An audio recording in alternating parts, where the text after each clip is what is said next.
সে আমাকে বারবার বলে ফোন করো না, আমি তারপরে তাকে ফোন দিই। ইভেন কি আমার ফ্যামিলিও নিষেধ করে তুমি ফোন দিও না, আমি কাউকে না যে লুকিয়ে লুকিয়ে ফোন দিয়ে থাকে। বলে যে তোমার বাচ্চা তো মারা গেছে, তো তুমি এখন পানি পাওয়া দেয় কি করবা। প্রথমে আপনি আপনার নামটা একটু বলবেন? শামীম আরা মুক্তি। শামীম আরা মুক্তি। জি। আচ্ছা, শামীম আরা মুক্তি, আপনি নিশ্চয়ই হ্যালো 8920 শুনে থাকেন। জি। হ্যালো 8920 যেহেতু শুনে থাকেন, তাহলে নিশ্চয়ই আপনি জানেন যে এখানে বেসিক কিছু নিয়ম আছে। গেস্টদের সম্পর্কে আমরা প্রথমে একটু জানিয়ে নেই, হ্যাঁ, বেসিক পরিচয়। যেমন আপনার বয়সটা যদি একটু বলতেন আমাদেরকে। 33। আপনার বয়স এখন 33। আপনি পড়াশোনা কতদূর পর্যন্ত করেছেন? মাস্টার্স কমপ্লিট করেছি। আপনি মাস্টার্স কমপ্লিট করেছেন। আচ্ছা, আপনি পেশাগত জীবনে কি করেছেন বা কি করছেন আমাদেরকে যদি একটু বলতেন। আমি এর আগে একটা চাকরি করতাম, একটা কলেজে লেকচারার হিসেবে ছিলাম, ইসলামী হিস্ট্রি অ্যান্ড কালচারে। বর্তমানে এখন আমি কিছুই করি না। ওকে, প্রিয় শ্রোতা, আজকে যাকে পেয়েছি তিনি একজন শিক্ষক। তিনি একটা কলেজে শিক্ষকতা করতেন, ইসলামিক হিস্ট্রি অ্যান্ড কালচার এই বিষয়টাতে। বর্তমানে তিনি কিছু করছেন না। আমাদের সম্মানিত অতিথির বয়স হচ্ছে 33 বছর এবং তিনি আজকে তার জীবনের গল্প বলতে এসেছেন। আপনি কোথায় থাকেন আমাদেরকে একটু বলবেন? আমি মিরপুর থাকি, আবার দেখা যাচ্ছে শেওড়াপাড়াও থাকি, দুই জায়গায় থাকি। আচ্ছা, তার মানে আপনি মিরপুর এরিয়াতেই থাকেন আর কি। ওকে, তাহলে আমরা মোটামুটি জেনে গেলাম আমাদের অতিথি সম্পর্কে। মূল কথা হচ্ছে আজকে আমাদের এখানে জীবনের গল্প বলার জন্য যিনি এসছেন তিনি একজন শিক্ষক এবং কলেজের শিক্ষক। ওকে, আপনি কোথা থেকে শুরু করতে চান? আমার জন্ম থেকে শুরু করতে চাই। জি প্লিজ। এবং আমি আপনাকে রিকোয়েস্ট করবো ম্যাম, যে এখানে যারা আছে তারা সবাই আপনার মতো সাধারণ মানুষ। ইনফ্যাক্ট আপনি তো একজন শিক্ষক, সুতরাং শ্রদ্ধার জায়গা থেকে আপনি অনেক বড় কারো কারো কাছে। আপনি একদম মন খুলে আমাদের কাছে, কেউ কেউ আপনার সন্তান তুল্য, কেউ আপনার বন্ধু তুল্য, একেবারে মন খুলে বলবেন, কোনো হেজিটেট করবেন না এবং আশা করছি কোনো ভয়ও পাবেন না। বলুন প্লিজ। আসলে দেখা যাচ্ছে আমরা 6 ভাই বোন, 2 ভাই 4 বোন। আচ্ছা। তা আমার প্রথম হচ্ছে মেয়ে সন্তান, তারপরে ছেলে, তারপরে 2টা বোন আমরা আবার। আচ্ছা। পরে আমি যখন আমার মায়ের গর্ভে, তখন আমার দাদি চিন্তা করলো যে আমার মাকে বললো যে তোমার যদি আবার মেয়ে হয় তার নামটা রাখবো মুক্তি। সেই থেকে নাম কিন্তু আমার মুক্তি। আচ্ছা আচ্ছা। তারপরে আবার ছোটবেলায় ছোট ছোট 2-3টা ঘটনা আছে। যেমন আমার বয়স যখন 5-6, তখন আমি একবার বড়ই গাছে বড়ই পাড়তে উঠছি। তখন বড়ই পাড়তে যাই আমি একটা ডাল ভেঙে পড়ে যাই, নিচে ছিল একটা খেজুর গাছ। খেজুর গাছের মাঝখানে পড়ে যায় একদম।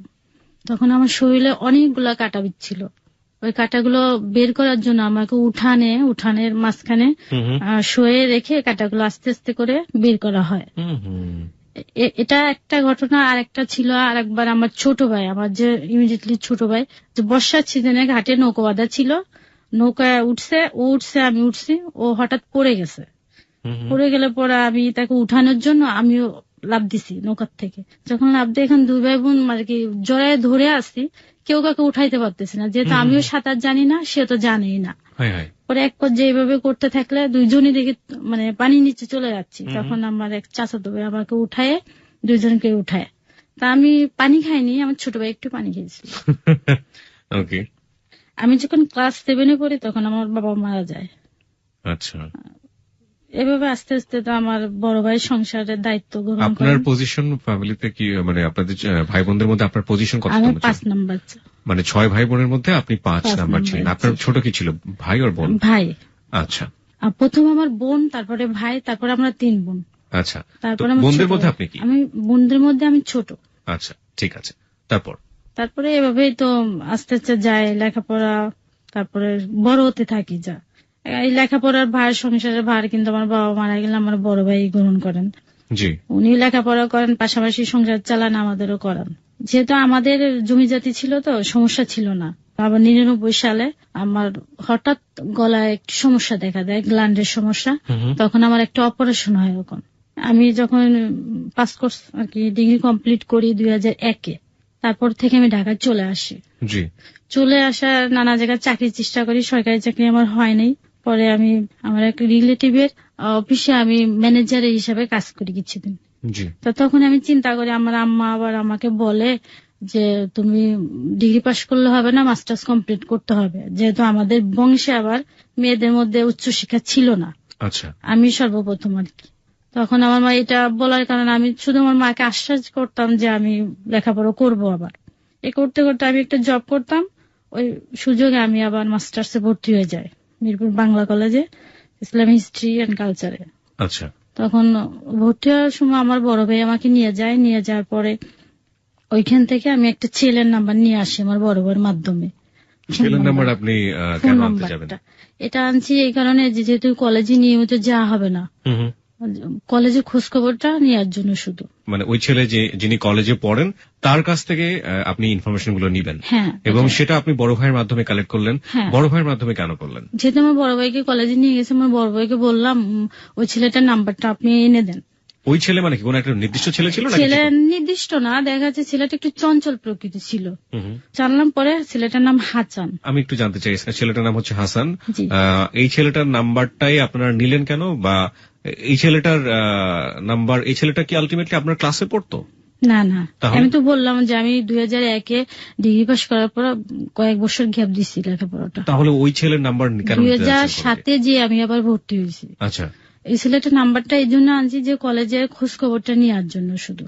যেহেতু আমি একটা জব করি, আমি যেতে পারবো না তো হুম হুম। কলেজে।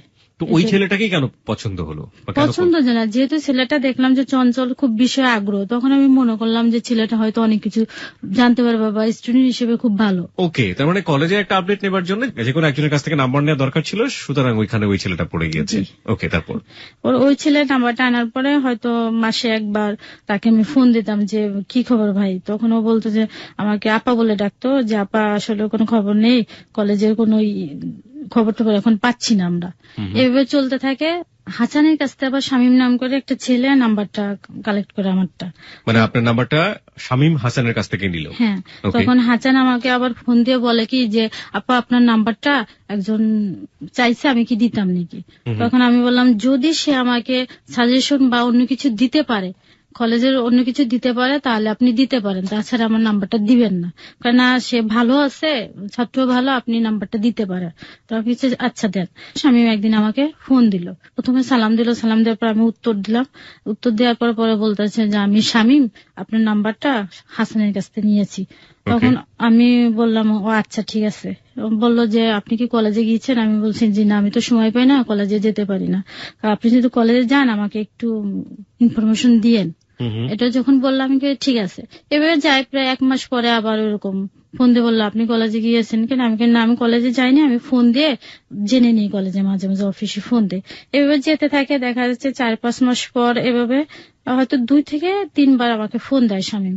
মাঝে মাঝে হাসানের সঙ্গেও কথা হয়। ফোন দেওয়ার পর এক পর্যায়ে আমার যখন জবটা করতাম, আমার বন্ধ ছিল সোমবারে ছিল আমার বন্ধ, আর এদিকে শামীম থাকতো আবার সাভারে, ওর বন্ধুটাও ছিল সোমবারে। তো এটা তো আমরা জানতাম না কেউ। তো আমি ওদিনকে বাসায় এসে সাপ্তাহিক যে পোশাক আশাক গুলো ওয়াশ করার জন্য কাজ করতেছি। তো ওই মুহূর্তে শামীম ঢাকা আসছে, এসে আমাকে বললো যে আপনার সঙ্গে আমি একটু দেখা করতে চাই। তা আমি বললাম আমি তো ব্যস্ত, আমি তো দেখা করতে পারবো না, আমি এত দূর থেকে আসছি, আপনি যদি আমার সঙ্গে একটু দেখা করেন আমার ভাল লাগবে। আমি বলছি যে দেখেন আমি তো খুব ব্যস্ত, আমি তো দেখা করতে পারবো না, দুপুরের টাইমে। বলছে যে আপনি একটু দেখেন, কাজটা সেরে আমার সঙ্গে একটু দেখা করেন, আমি 10 নম্বর থেকে আসি, তখন আমি মিরপুর 2 নম্বর থাকি। এটা বলার পর ঠিক আছে আপনি 10 নম্বর থেকে ঘুরে আসেন। এসে আমাকে আবার ফোন দিচ্ছে, ফোন দিয়ে বললো যে আপনি কই, আমার সঙ্গে একটু দেখা করেন। তখন আমি ঠিক আছে, আপনি হার্ট ফাউন্ডেশনের সামনে যে ওএসবি চক্ষু হাসপাতাল আছে ওইখানে আপনি থাকেন, আমি আসছি। তো ওখান থেকে আমি আসি আর কি। এসে আমি ওকে বলি কি যে আপনি আমাকে চিনবেন কি করে, যেহেতু কেউ কাউকে কখনো দেখি নাই আগে। তখন বললাম যে দেখবেন আমি গ্রিন কালারে একটা ড্রেস পরে যাবো, আমি কিন্তু দেখতে অনেকটা কালো, এটা আমি ফান করলাম। করার পরে আমি তার সামনে দিয়ে হেঁটে আসছি, তখন আমাকে চিনতে পারেনি। তো এক পর্যায়ে আমি ওএসবির সামনে এসে আমি ওকে ফোন দিছি। ফোন দেওয়ার পর আস্তে আস্তে ফোনটা রিসিভ না করে আগে আসছে, এসে আমাকে বলতেছে আপনি কি শামীমা? আমি কি জি আমি শামীমা। তখন বললো কি যে আচ্ছা, তা বলতেছে যে ঠিক আছে আপনার সাথে পরিচয় হয়ে ভালো লাগলো। আমি আচ্ছা, তা এর সুযোগে আবার কলেজের বিষয়গুলো আলাপ করলাম, ও করলো আমিও করলাম। তো এক পর্যায়ে আমাকে বলছে দেখেন আমার না মনটা খুবই খারাপ, আপনি যদি আমার সঙ্গে একটু ঘুরতে যান খুব ভালো লাগবে। আমি বলছি দেখেন আমি তো ঘুরতে যেতে পারবো না, আমি এখনো লাঞ্চ করি নাই। এটা যখন বললাম দেখেন আমার মনটা অনেক খারাপ, তো বারবার বলতেছে। তখন আমাকে বললো কি যে চলেন তাহলে আমরা সিনেমা দেখতে যাই। আমি বললাম দেখেন আমি সিনেমা দেখতে যাই? হ্যাঁ, হলে। আমি বললাম দেখেন আমি সিনেমা দেখি না হলে যে। এটা বলার পরে ও আমাকে অনেক রিকোয়েস্ট করার পর আমি বলছি ঠিক আছে আপনি এখানে দাঁড়ান, আমি আসছি। এটা বলে বিকল্প একটা মাঠ ছিল তখন, ওই মাঠের ওইখানে দাঁড়িয়ে আছে, আমি বাসায় যেয়ে লাঞ্চ করে পরে আসছি। আসার পর ও দাঁড়ায় আছে, প্রায় ঘন্টা খানিকের মতন দাঁড়ায় আছে। পরে আমাদের বাসায় ছিল কাজের মেয়ে, ও এটা জেনে আমার সঙ্গে সঙ্গে এসে দেখে গেছে যে ছেলেটা দাঁড়ায় আছে, আমি দেখে আসি। পরে এক পর্যায়ে আমরা ঘুরতে গেলাম, প্রথমেই ঘুরতে যাই বেরির পাতে যাই, বেরিবাদে যে এখানে আমরা তামান্না গার্ডেনে যাই, ওখানে যে আমি একটু থামাচ্ছি। সেটা হচ্ছে যে এই যে ছেলেটা শামীম, যাকে আপনি চিনেন না, জানেন না, শোনেন না, প্রথম দেখা, হ্যাঁ তার সঙ্গে আপনি বেরিবাদে ঘুরতে যাচ্ছেন বা অন্য কোথাও ঘুরতে যাচ্ছেন, ফোনে যে আপনাদের কথোপকথন গুলো হতো বা আপনাদের যে কথা হতো, তার মধ্যে কি এক ধরনের হার্ট না রিলেশন না না কিচ্ছু না? না না ফোনে তেমন একটু কথাই হতো না। কলেজে জাস্ট একটু একটু জিজ্ঞেস করতো, আমি একটু জিজ্ঞেস করি, এইটুকুনি। তো এটা এই জন্য গেছি যেহেতু আমাকে অনেক রিকোয়েস্ট করছে। আচ্ছা। রিকোয়েস্ট করার পর যেখানে আমার মনটা খুব খারাপ, আমাকে যদি একটু জান আমার মনটা ভাল লাগবে, এটা বলার পরে এই কারণে গেছি।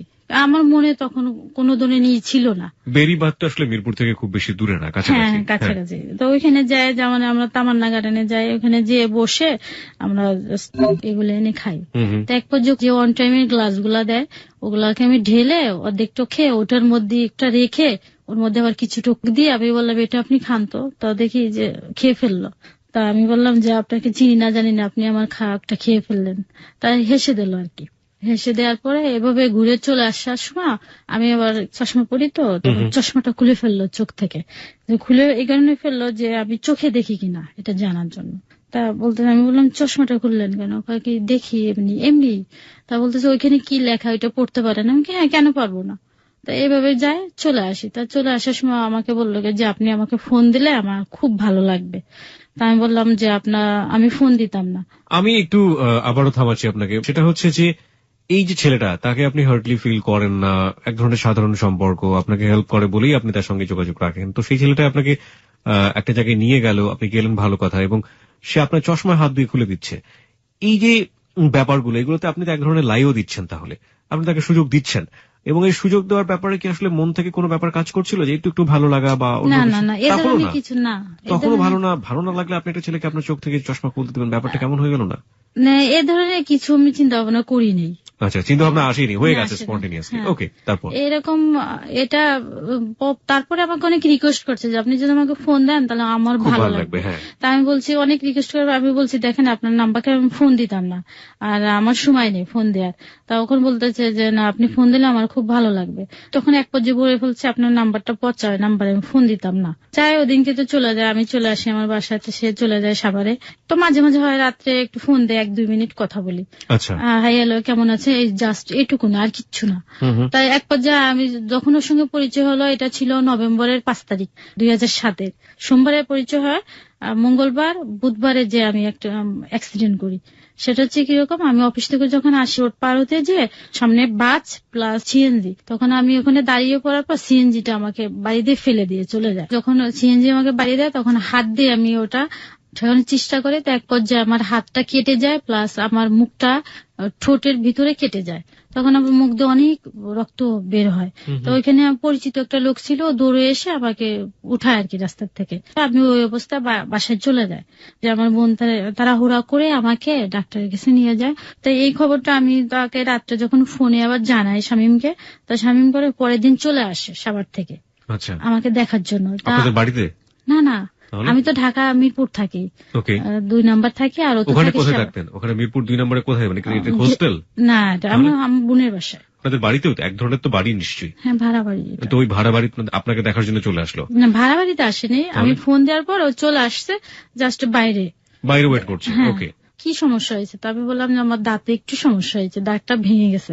আসলে দাঁতের সামনের দিকে একটু ভেঙে গেছে, তো ও মনে করছে কি দাঁতটা মনে পড়ে গেছে। তাই এটা করে অফিস না করে ও চলে আসছে। তখন একটা এনজিওতে কাজ করতো। চলে আসার পরে দেখে যে না আমার দাঁত ঠিক আছে, আমার হাতটা কেটে গেছে এবং ঠোঁটটা কেটে গেছে। তাই এরকম আমরা দেখা করলাম। আমরা দেখা করতে যে চলে গেলাম চিড়িয়াখানার দিকে। চিড়িয়াখানা? হ্যাঁ, যেখানে বাসায় তো জিনিসটা জানাই নেই। ওকে, আমাকে দেখে টেকে ও আবার চলে যায় সাভারে। তবে মাঝে মাঝে আলাপ হয়, ও আসে, হয়তো সপ্তাহে 1 দিন আসে সাভার থেকে। আসলে আমরা চলে যায় সংসদ ভবনে, চলে বসে গল্প করি, আবার চলে আসি। তাহলে ওর সাথে আপনার ঘুরতে ভালো লাগছে, তাই তো? না, ওই যে আমাকে প্রায় বলতো যে আমার মনটা খুবই খারাপ। না না, একটা কথা হচ্ছে একজন মানুষের মন খারাপ হতেই পারে, তার সাথে আপনার না আছে ফ্রেন্ডশিপ, না আছে কোনো কিছু, সে শুধুমাত্র আপনাকে হেল্প করে এবং সেজন্য আপনি তার সাথে ঘুরে বেড়াবেন, ব্যাপারটা তো এরকম না। নিশ্চয়ই কোনো না কোনো ব্যাপার ছিল। হেল্প সে আমাকে তো করেনি এখন পর্যন্ত। এখন পর্যন্ত হেল্পই করেনি? না, হেল্প করেনি এরকম একটা ছেলের সঙ্গে আপনি ঘুরে বেড়াবেন, ব্যাপারটা কেমন একটু হয়ে যায় না? আমরা নিশ্চয়ই মনের দিক থেকে কোনো না কোনো সাপোর্ট ছিল, আস্তে আস্তে এক ধরনের ভালো লাগা তৈরি হচ্ছে, আমি সেটাই বলতে চাচ্ছি। ওকে, এরকম তা ঘুরতে যায় যে যতবার সে আসে আমার সঙ্গে দেখা করতে, চলে যাওয়ার সময় আমি তাকে একটা জুস কিনে দেই। জুস কিনে দেয়, ও আস্তে চলে যায় খেতে খেতে বাদ দেয়, আমি আমার বাসায় চলে আসি। জুস খেতে খেতে বাসায় যাও বাবু, এরকম একটা ব্যাপার? না না না, আসলে আমি তো মাঠের কাছে চলে আসি, আমি ওইখান থেকে কিনে দিলে মাঠ দিয়ে খেতে খেতে চলে যায়। আচ্ছা আচ্ছা। তখন তো মাঠ ছিল, এখন না এটাই মাঠ নেই। তো এক পর্যায়ে পর আমাকে প্রপোজ করে। দাঁড়ান, জুসের পরে খুব দ্রুত গতিতে প্রপোজ চলে আসছে।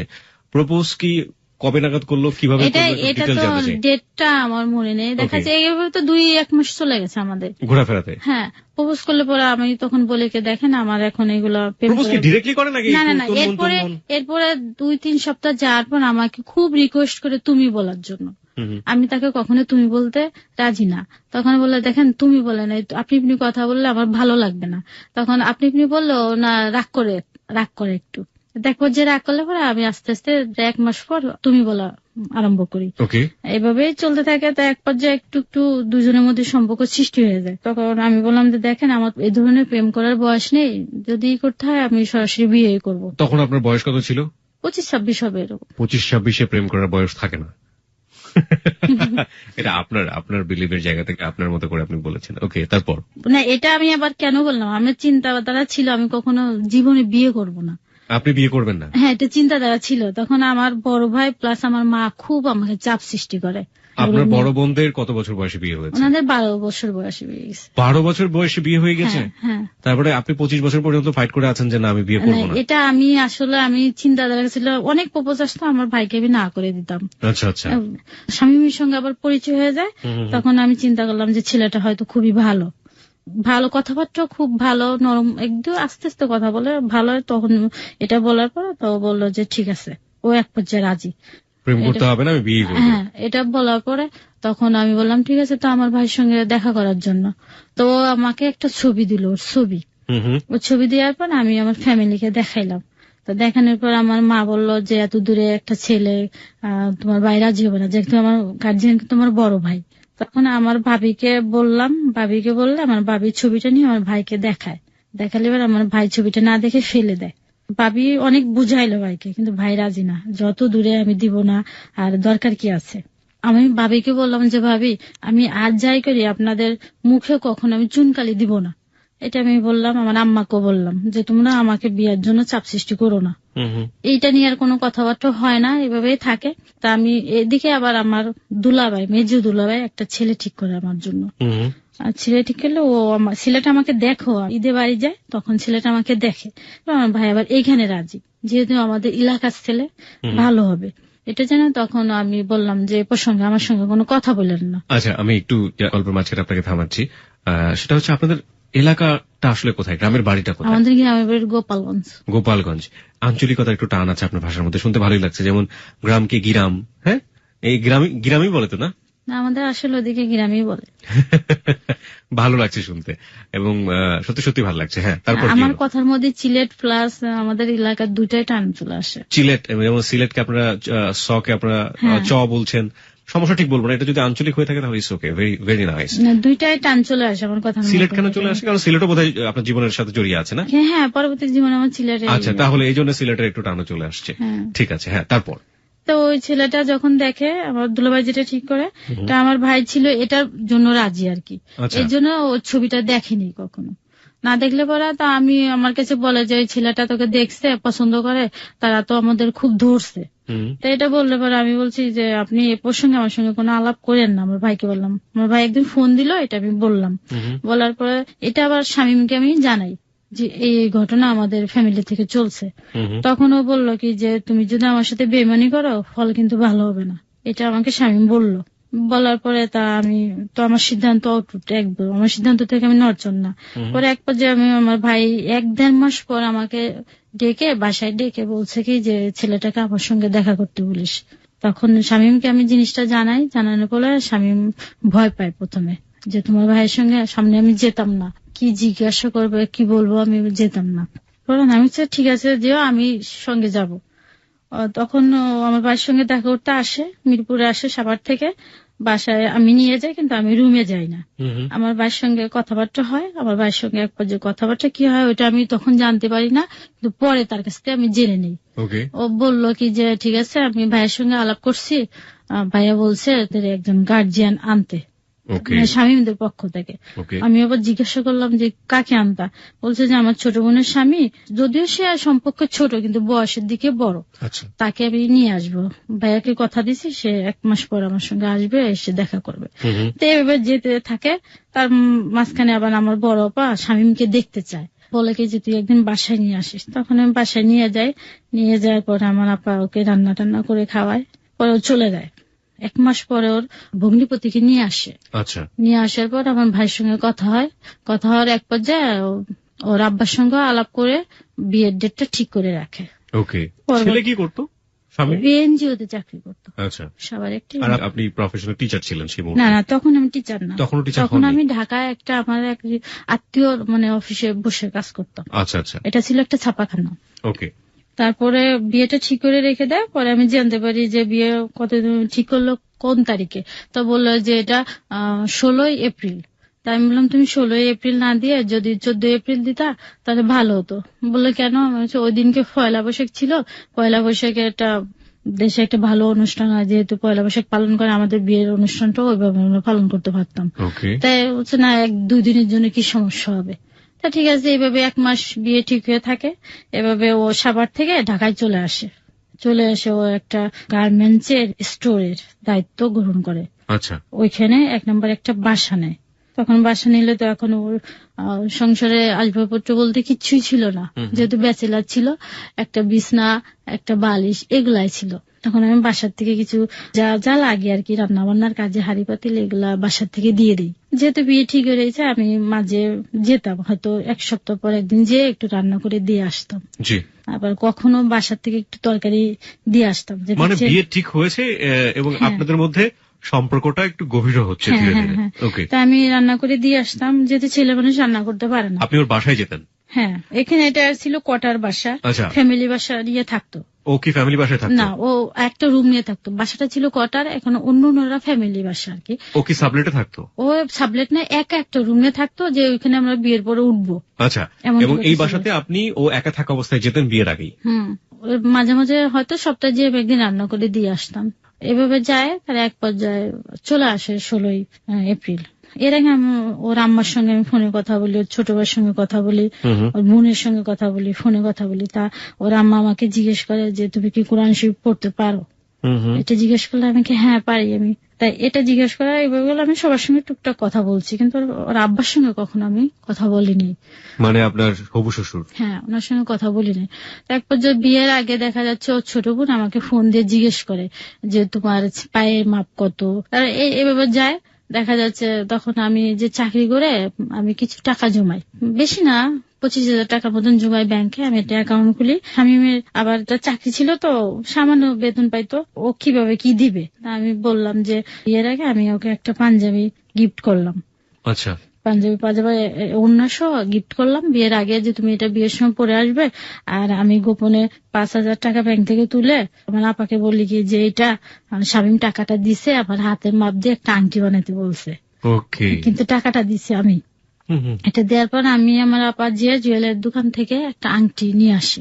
আচ্ছা, এখানে শামীমের কি একেবারেই সামর্থ্য ছিল না এই জিনিসগুলো এফোর্ড করার মতো? না, ও তো চাকরি করতো, 4-5 হাজার টাকা স্যালারি পেত মাত্র। আর আপনি তখন কত পেতেন? তখন আমি পেতাম, আমি চাকরি পেয়ে আমার টাকা আমার খরচ হইতো না, কারণ আমি প্রতিদিন আমি বাইরে কাছে টাকা নিতাম। এবং যা পেতেন আপনি মোটামুটি সেভিংস করতেন? হ্যাঁ, এইটাই করতাম। মানে স্বামীমদের বাড়ি ছিল আবার ছাতক, সুনামগঞ্জ ডিস্ট্রিক্ট। এটা তো ওইখান থেকে যেহেতু সব লোকজন আসবে, তা এখানে আমার ভাই আমাকে জিজ্ঞেস করছে ওরা কতজন আসবে। তা আমি স্বামীমকে জিজ্ঞেস করছি তোমরা কতজন আসবা। তা বলছে 5-7 জন আসবে। আমি কেন? বলছে যে কাবিন দেওয়া হবে আমাদের, যে 5-7 জন আসুক। আমার ভাই আবার 100 জনের অ্যারেঞ্জমেন্ট করছে, যেহেতু ঢাকায় 300 জন আমাদের অনেক। ও এক পর্যায়ে আসছে, চাচা, তারপর ওর আব্বা, ফুফা, এভাবে কয়েকজন আসছে। ওর 2 ভগ্নিপতি আসছে, ভগ্নিপতির বন্ধুরা সব মিলে প্রায় 10 জন 12 জনের মতন আসছে। দুপুরে এসে ওর ছোট ভাই আসছে আমাদের বাসায়, এসে একটা শাড়ি দিয়ে গেছে, শুধু একটা শাড়ি। তার শাড়ি দিয়ে গেলে আমি আবার ওই আংটিটা ওর হাতে দিয়ে দিছি, যে এটা দিয়ে তোমার ভাইয়ের কাছে দিয়ে দিও, মানে ও আসার সময় যেন এটা সাথে করে নিয়ে আসে। হ্যাঁ, পরে ওর ভাইয়ের কাছে দিয়ে দিল, এটা আবার নিয়ে ওর আব্বাকে দিয়ে দিচ্ছ, যাতে এটা দেখে আমার শ্বশুর দেখে যাতে আমাকে পড়াইতে পারে। তাই এক পর্যায়ে ওরা সন্ধ্যার সময় সবাই আসছে, আসার পরে রাত্রে এটা আমাদের কাবিন হয়ে গেছে। কত টাকা দেনমোহর রেখে কাবিন হলো? বেশি না, সামান্য 2 লক্ষ টাকা। 2 লক্ষ টাকা? হ্যাঁ। কত সালে? এটা হচ্ছে 2008-এর 16 এপ্রিল। 2 লক্ষ টাকাকে আপনি সামান্য বলছেন, এটা খুব ইম্পর্টেন্ট একটা বিষয়। আপনার এক্সপেকটেশন কত ছিল, কত হলে ঠিক হতো? বর্তমানে আপনি ওই সময় বলেন, আপনি ওই সময় কি এক্সপেক্ট করেছিলেন? কত হলে? আমার ধারণা ছিল 5 লক্ষ টাকা হবে। 5 লক্ষ টাকা হবে। আচ্ছা, ওকে, তারপর? এটা যে কামিনী এটা দিছে এটা তো আমি জানি না। এটা কামিন হয়ে যায়, এক পর্যায়ে সবাই চলে যায় আর কি। ওরা আবার রাত্রে গাড়িতে চলে যাবে, ওরা এসে আর কি হোটেলে ওঠে আর কি। পরে রাত্রে সবাই আবার চলে যাবে, তো মুহূর্তে স্বামীও চলে যেতে চায়। তখন আমাদের বাসা ছিল 5 তলায়। চলে যেতে চাওয়ার সময় আমার ভাই ওকে রেখে দেয়, যে আজকের দিনে তোমার যেতে হবে না। তাই ওইভাবে থাকে। তাই আমাদের তো বিয়ে হয়ে যায়, ওইভাবে থাকে। পরের দিনকে আমরা 2 জনে কলেজে যাই। কলেজে যাই, এই কারণে আমাদের পরীক্ষার ডেট পড়ে গেছে, এটা জেনে আমরা অ্যাডমিট কার্ড আনার জন্য কলেজে যাই। আপনি এবং শামীম? হ্যাঁ, 2 জনে কলেজে যাই। পরে ওদিনকে বলে যে তুমি বাসায় চলে আসো। তা বাসায় যে চলে যাবো, আমাদের আসলে কিছুই নেই। তা আমি করলাম কি, আমার আপার সঙ্গে নিয়ে আমি একটা জাজিম, তারপরে টুকিটাকি জিনিসগুলো কিনলাম, সংসারে যেগুলো লাগবে টুকিটাকি কিনে, ওটা আমার আপা প্লাস আমার ভাগ্নি এগুলা নিয়ে আমরা বাসায় যে ওইখানে বাসায় চলে গেলাম। পরের দিনকে আবার বাসার থেকে একটা টিভি দিল আমাকে, টিভিটা নিতে আসলাম। এটা স্বামী প্লাস আমি 2 জনে আসি, এসে এটা নিয়ে গেলাম। তা আমার বিয়ে হলো 16 তারিখে, আর আমার পরীক্ষা হচ্ছে 20 তারিখে। তখন আমরা 2 জন যাই পরীক্ষা দিতে। আমি পরীক্ষাটা ঠিক মতন দিই, কিন্তু ও 2টা পরীক্ষা দিয়ে আর দেয় না। একবার যে আমাদের এইভাবে সংসার চলতে থাকে। প্রায় 1 মাস 1.5 মাস পর আমার শ্বশুর বাড়ির থেকে লোক আসে। কে কে আসে? এটা হচ্ছে ওর চাচাতো বোন, চাচাতো ভাই, ওর নিজের ভাই, নিজের বোন, আর ছোট বোনের আবার একটা বাচ্চা, তাকে নিয়ে আসে। ওর ছোট বোন আবার ওকে ফোন দিয়ে বলে যে তোমার জন্য না একটা ড্রেস বানিয়ে নিয়ে আসতেছে। তো ও শুধুমাত্র বিয়েতে আমাকে একটা শুধু শাড়ি দিছে, আর কিচ্ছুই দেয়নি। এক পর্যায়ে আমার নোটা আসলে ওরা থাকে, আমি রান্না বান্না করে আয়োজন করে ওদের আপ্যায়ন করে, এদিকে বলতেছে যে ভাবি তোমার জন্য একটা জামা নিয়ে আসছি। আমি বলছি, জামাটা আমাকে দেখায়। তা জামাটা ছিল এরকম যে আগের দিনে যে শাড়িগুলা ছিল না, ওই যে কাতান শাড়িটা কেটে একটা জামা, শুধু একটা কামিজ বানিয়ে নিয়ে আসছে আমার জন্য। এখানে নাই সালোয়ার নাই ওড়না, কোনোটাই নেই, শুধু শাড়ি কেটে নিয়ে আসছে। এটা আমাদের পরার অভ্যাস আসলে নেই কখনো। তা আমি শুধু বললাম কি যে তুমি কষ্ট করে এটা আনছো কেন? আসলে তো আমি সামনে এবং পিছনে গলাটা পরি না কখনো, এটা শুধু বললাম। আমি সব পরি পিছনের দিক দিয়ে একটু উঠাইয়ে, কলার থাকে বা এমনি উঠাই দিয়ে পরি, আমি পিছনে করে গলা ব্যবহার করি না। তাই আমি এতভাবে বলিনি, আমি শুধু বলছি তুমি কষ্ট করে আনছো কেন? আমি তো আসলে পিছনে গলাটা পরি না, শাড়ি কেটে আনছি, এটাও আমি তাকে বলি নাই। না বললে পর্যন্ত ও চলে যাওয়ার পর ওর ভাইকে ফোন দিচ্ছে, ফোন দিয়ে বলতেছে যে যেরকম মনে করছিলাম ভাবি হয়তো সেরকম না। এটা যখন বলছে তখন আমার স্বামী তখন আমার সঙ্গে এই নিয়ে কথা কাটাকাটি করছে। আপনার সঙ্গে পারিবারিক ভাবে বিরোধের প্রথম পর্বে রয়েছে, এটা হচ্ছে একেবারে ননদের কথা শুনে। হ্যাঁ, জিনিসটা কিন্তু আমি রেখে দিছি। তারপরে তুমি কেন এই কথাটা বললা?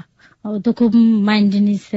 আমি তো তাকে কিছু হাট করার মতন কিছুই বলি নাই, আমি তো শুধু জাস্ট এটা বলছি। আমি বলছি যে দরকার কি ছিল ছোট মানুষ আনার জন্য, আমার জন্য একটা গোলাপ ফুল নিয়ে আসতো আমার জন্য, এটা বলছি। এটা বলার পর এক পর্যায়ে আবার একটা থাপ্পড় মারে আর কি মুখে। প্রথম এটা বিয়ের 1-1.5 মাস পরে আমার প্রথমে একটা থাপ্পড় মারে, নিজের বোনের কথা শুনে। হ্যাঁ, তারপর মারলে পরে জিনিসটা আমার খুব খারাপ লাগে। কান্নাকাটি করার পর বলি যে দেখো আমাদের কিন্তু শাড়ি কেটে জামা পরার অভ্যাসটা নেই কখনো, কারণ আমি কখনো কোনো অভাবে মানুষ হইনি। এটা শুধু আমি তাকে বললাম। এভাবে যেতে থাকে। আমার বিয়ের 21 দিন পরে আমার শ্বশুর মারা যায়। শ্বশুরের আবার বুকে পেইন ছিল প্রচন্ড। আমার শ্বশুর মারা যাওয়ার পরে ফোন আসো এখান থেকে, তখন আমরা যাই আর যাওয়ার পরে উনি যখন মারা যান তখন আমাকে প্রথমেই নিয়ে যায় শ্বশুরবাড়ি। ওইটা ওকে। আমাকে উঠাই দেওয়ার কথা ছিল, আর উঠানো হয়নি। পরে প্রথম আমাকে শ্বশুরবাড়ি নিয়ে যায়, তখন তো আমার শ্বশুর মারা গেছেন আর কি। জি। তো সেই অবস্থা আমি যাই, তো ওইখানের ভাষাটার সাথে আসলে আমি বুঝি না, ওটা ভাষা একটু অন্যরকম ছিল। যেরকম অনেকে একে মরা বাড়ি, আর দ্বিতীয়ত নতুন বউ, ওরা অনেক লোকজন আসে দেখতে আমাকে। দেখলে কেউ এসে কোনে জি কোনে বউ বলে, তা আমি বলি কি বলে এটা, আমি কখনো এই ধরনের ভাষা শুনি নাই। আসলে আমি খুব চুপ করে বসে থাকি, যেহেতু আমি কথা বুঝি না, কিছুই বুঝি না। আর যেহেতু একটা নতুন পরিবেশে আসছে, আমি বুঝি না, চুপচাপ করে থাকি। এবার যায়, পরে আমরা 7 দিন পরে চলে আসি। তখন আবার আমরা একসঙ্গে একটা জব করতাম। ওকে। এটা ছিল সেনা শপিং মল। ও ওখানে জব করতো, আমিও করতাম। ও ছিল পজে, আমি ছিলাম সার্ভিস সেকশনে, দুজনে এখানে জব করতাম। এভাবে আমাদের সংসার ভালোই যায় আর কি, চলতে থাকে। এই চটটা খাওয়ার পরেও হ্যাঁ, না আমি না কিছু মনে করি না, ও যাই করুক না, আমি কিছু মনে করি না। ওকে। কারণ ওর প্রতি যে আমার একটা গভীর ভালোবাসা ছিল, এর জন্য আমি কিছু মনে করি না। এভাবে আমাদের সংসার যেতে থাকে। তো যেহেতু কোয়ার্টার বাসা থাকা আমার অভ্যাস নেই কখনো, যেহেতু দুজনের সামান্য স্যালারি পেতো, আমার সংসার চলতে একটু সমস্যা হয়ে যেত। তা আমি মাঝে মাঝে আমার ভাইকে ফোন দিলে আমার ভাই টাকা দিয়ে আসতো আমাকে। তা ওই দিনকে ওই রকমই হয়েছে। আমার ভাইকে ফোন দিয়েছেন, আমার ভাই বলছে কি ঠিক আছে তুমি নিচে নেমে এসে টাকাটা নিয়ে যাও। তো দুপুরের সময় আমি রান্না চড়াইছি, রান্নাটা রেখে আমি গেছি। আর একদিকে অন্য একটা মহিলা আমার রান্নাটা রেখে চুলাটা নিয়ে গেছে আর কি, নিয়ে রান্না শুরু করছে। মানে কি একজনের জিনিসটা আরেকজন টানাটানি করে ব্যাপারটা? না, চুলাটা কোয়ার্টার বাসা ছিল, তো অনেকগুলা 4টা চুলা, দেখা যাচ্ছে 5-7টা ফ্যামিলি রান্না। সেটাই তো বলছি যে একজনের চুলা আরেকজন রান্না করে এবং টানা হেঁচড়া হয় একটা। হ্যাঁ, তো দেখা যাচ্ছে আমি তো নিচে গেছি টাকা আনতে, আমার ভাইয়ের সঙ্গে দেখা করতে, আমার চুলাটা উনি রান্না করতেছে, আমি কিন্তু রান্নাটা শেষ করে পারিনি। তখন একবার যে এটা নিয়ে উনি কথা কাটাকাটি হয়েছে। তো আমার হাজবেন্ড স্বামী তখন এটা না শুনে না যাচাই করে একবার যাবার খুব মারে। আপনার হাজবেন্ড মারে? কাকে? আমাকে। যে কেন তুমি কথা বলতে গেলা এই চুলার ব্যাপারগুলো নিয়ে? হ্যাঁ, ও বললো ওর কথা হচ্ছে তুমি কেন কথা বলতে গেলা, সে যাই করুক তুমি কেন কথা বলতে গেল। তা আমি বললাম আমার রান্নাটা যেহেতু আমি রান্না করতেছি, সে কেন এই করে রাখবে। ওর কথা হচ্ছে তুমি কেন কথা বলতে গেলা তাদের সঙ্গে, এটা হচ্ছে আমার অপরাধ। আর একদিনও এরকম ওই চুলা নিয়ে এরকম হয়েছে, আমি রান্না করতেছি, তা একটা জায়গা পরিষ্কার করে এক মহিলা আমার রান্নার উপর দিয়ে একটা যে কাপড়, মানে ঘরটার মোছা যে কাপড়টা, ওটা রেখে ওখানে গিরিল ছিল, গিরিলে রাখতে যায়। তো এটা আমি বললাম যে আপনি নিচে রাখেন, এটা পরে আমি রেখে দেবো। এক পর্যায়ে মহিলা খুব চিৎকার চেঁচামেচি করে ওঠে। এটা আবার স্বামী শুনতে পায়, শুনতে যাওয়ার পরে এদিকে ওদিনকে আমার প্রচন্ড মারলে পরে পাশে ছিল আর এক লোক, সে ছিল একটি হিন্দু। সে আবার বললো কি যে আপনি যে আপনার বউকে পিটাচ্ছেন, যাকে নিয়ে কথা কাটাকাটি হয়েছে, দেখেন তো তার হাজবেন্ড তাকে কিছু বলছে না, তো তাকে কিছু বলছে না, তা আপনি কেন একে মারছেন, অন্যায় তো ওই মহিলার, আপনি মারলেন। ওর কথা হচ্ছে ও কথা বলতে কেন গেল, ও কিচ্ছু বলবে না, ও যে যা বলুক। এক ধরনের মানে স্বৈরাচারী আচরণ তার মধ্যে দেখতে পাচ্ছি। ও হচ্ছে একটু একরুকা টাইপের, কেউ কিছু বললে ওর মাইন্ডে লাগে, অল্পতে আপসেট হয়ে যায়, এমন একটা ব্যক্তি আর কি। প্রিয় শ্রোতা, আমরা কিন্তু গল্পের একটা মোড়ে এসে দাঁড়িয়েছি। আমরা যে মানুষটিকে চিনতাম, শামীমকে, যে শামীমটাকে চিনতাম, সেই শামীম কিন্তু ধীরে ধীরে বদলে যাচ্ছে। এবং এই বদলানো মানুষটি শেষ পর্যন্ত কতটা ভয়াবহ করতে পারে একজন মানুষের জীবনকে, সেটা আপনারা আজকে মুক্তার জীবনের গল্পের একেবারে শেষ পর্যন্ত থাকলেই বুঝবেন। তারপরে ওইটা এই রান্নাটা নিয়ে কথা কাটাকাটির এক পর্যায়ে আমার হাজবেন্ড আমাকে মারে আর কি। পরে ওইটা আবার আমার ভাইকে জানানো হয়, আমার বড় ভাইকে জানানো হয়। কে জানায় এটা? এটা হ্যাঁ জানাই, পরে আমিও জানাই। মানে এসব ঘটনা আসলে চাপা থাকে না, কোনো না কোনো ভাবে জেনে যায়। এটা ফোনের মাধ্যমে জানানো হয় ভাইকে। ভাই আসে বাসায়, আসার পরে তারপরে আমার ভাই ও বলে কি যে তুমি কেন কথা বললা, এই কারণে মারছে। তা আমার ভাই শেষ পর্যন্ত এটা মিউচুয়াল করে দিয়ে চলে যায়। তারপরে আমি কখনো তার প্রতি রাগ করে থাকতে পারি না, যেহেতু সে আমার হাজবেন্ড। আপনার জীবনে কি উনি প্রথম পুরুষ ছিলেন? হ্যাঁ, এটাই ভাবি যে সে আমার স্বামী। আর এখন যতই আমি চলি না কেন সমাজে, আমার কিন্তু ওই পরিচয় নিয়ে চলতে হবে, যেহেতু সে আমার স্বামী। আমি বাপের বাড়ির পরিচয় দিয়ে বেশি একটা চলতে পারবো না, এটা আমি মনে করি। আবার তাকেও এই কথাটা বলি। তো একবার যেভাবে আমাদের আবার হাসি খুশি সংসারে চলে সবসময়ের জন্য, যেতে যেতে আমার পরীক্ষার রেজাল্ট দেয়, তখন আমি পাশ করি আর কি। আমার ফাইনাল পরীক্ষার জন্য আবার প্রস্তুতি নিতে থাকি। তো এক পর্যায়ে আমার এই ছোট ননদ, যে ননদের কথা শুনে আমাকে প্রথম গায়ে হাত তুলে, তার পরামর্শেও আমাকে সিলেট নিয়ে চিন্তা ভাবনা করে যেতাম। সিলেট কি ওদের ওদের নিজেদের বাড়ি? না, ওখানে ভাড়া বাসা থাকতো। ও বাড়ি তো সাতকে পড়ছে, আচ্ছা, সুনামগঞ্জ। সিলেট থেকে আরো 1-1.5 ঘন্টা লাগে যেতে। ওটা হচ্ছে ওদের নিজেদের বাড়ি, তাই তো? হ্যাঁ, তো ওইখানে চিন্তা ভাবনা করে তাও বলে কি ঠিক আছে এখানে ভাবিকে একটা জব দিয়ে নিয়ে আসি। আচ্ছা, তখন আমাকে একটা জব দেয় মার্কেটিং অফিসারে। মানে সিলেটে? হ্যাঁ, ওকে, এটার ভিতরে চাকরিটা ছিল জিমনেশিয়ান, মেয়েদের জন্য।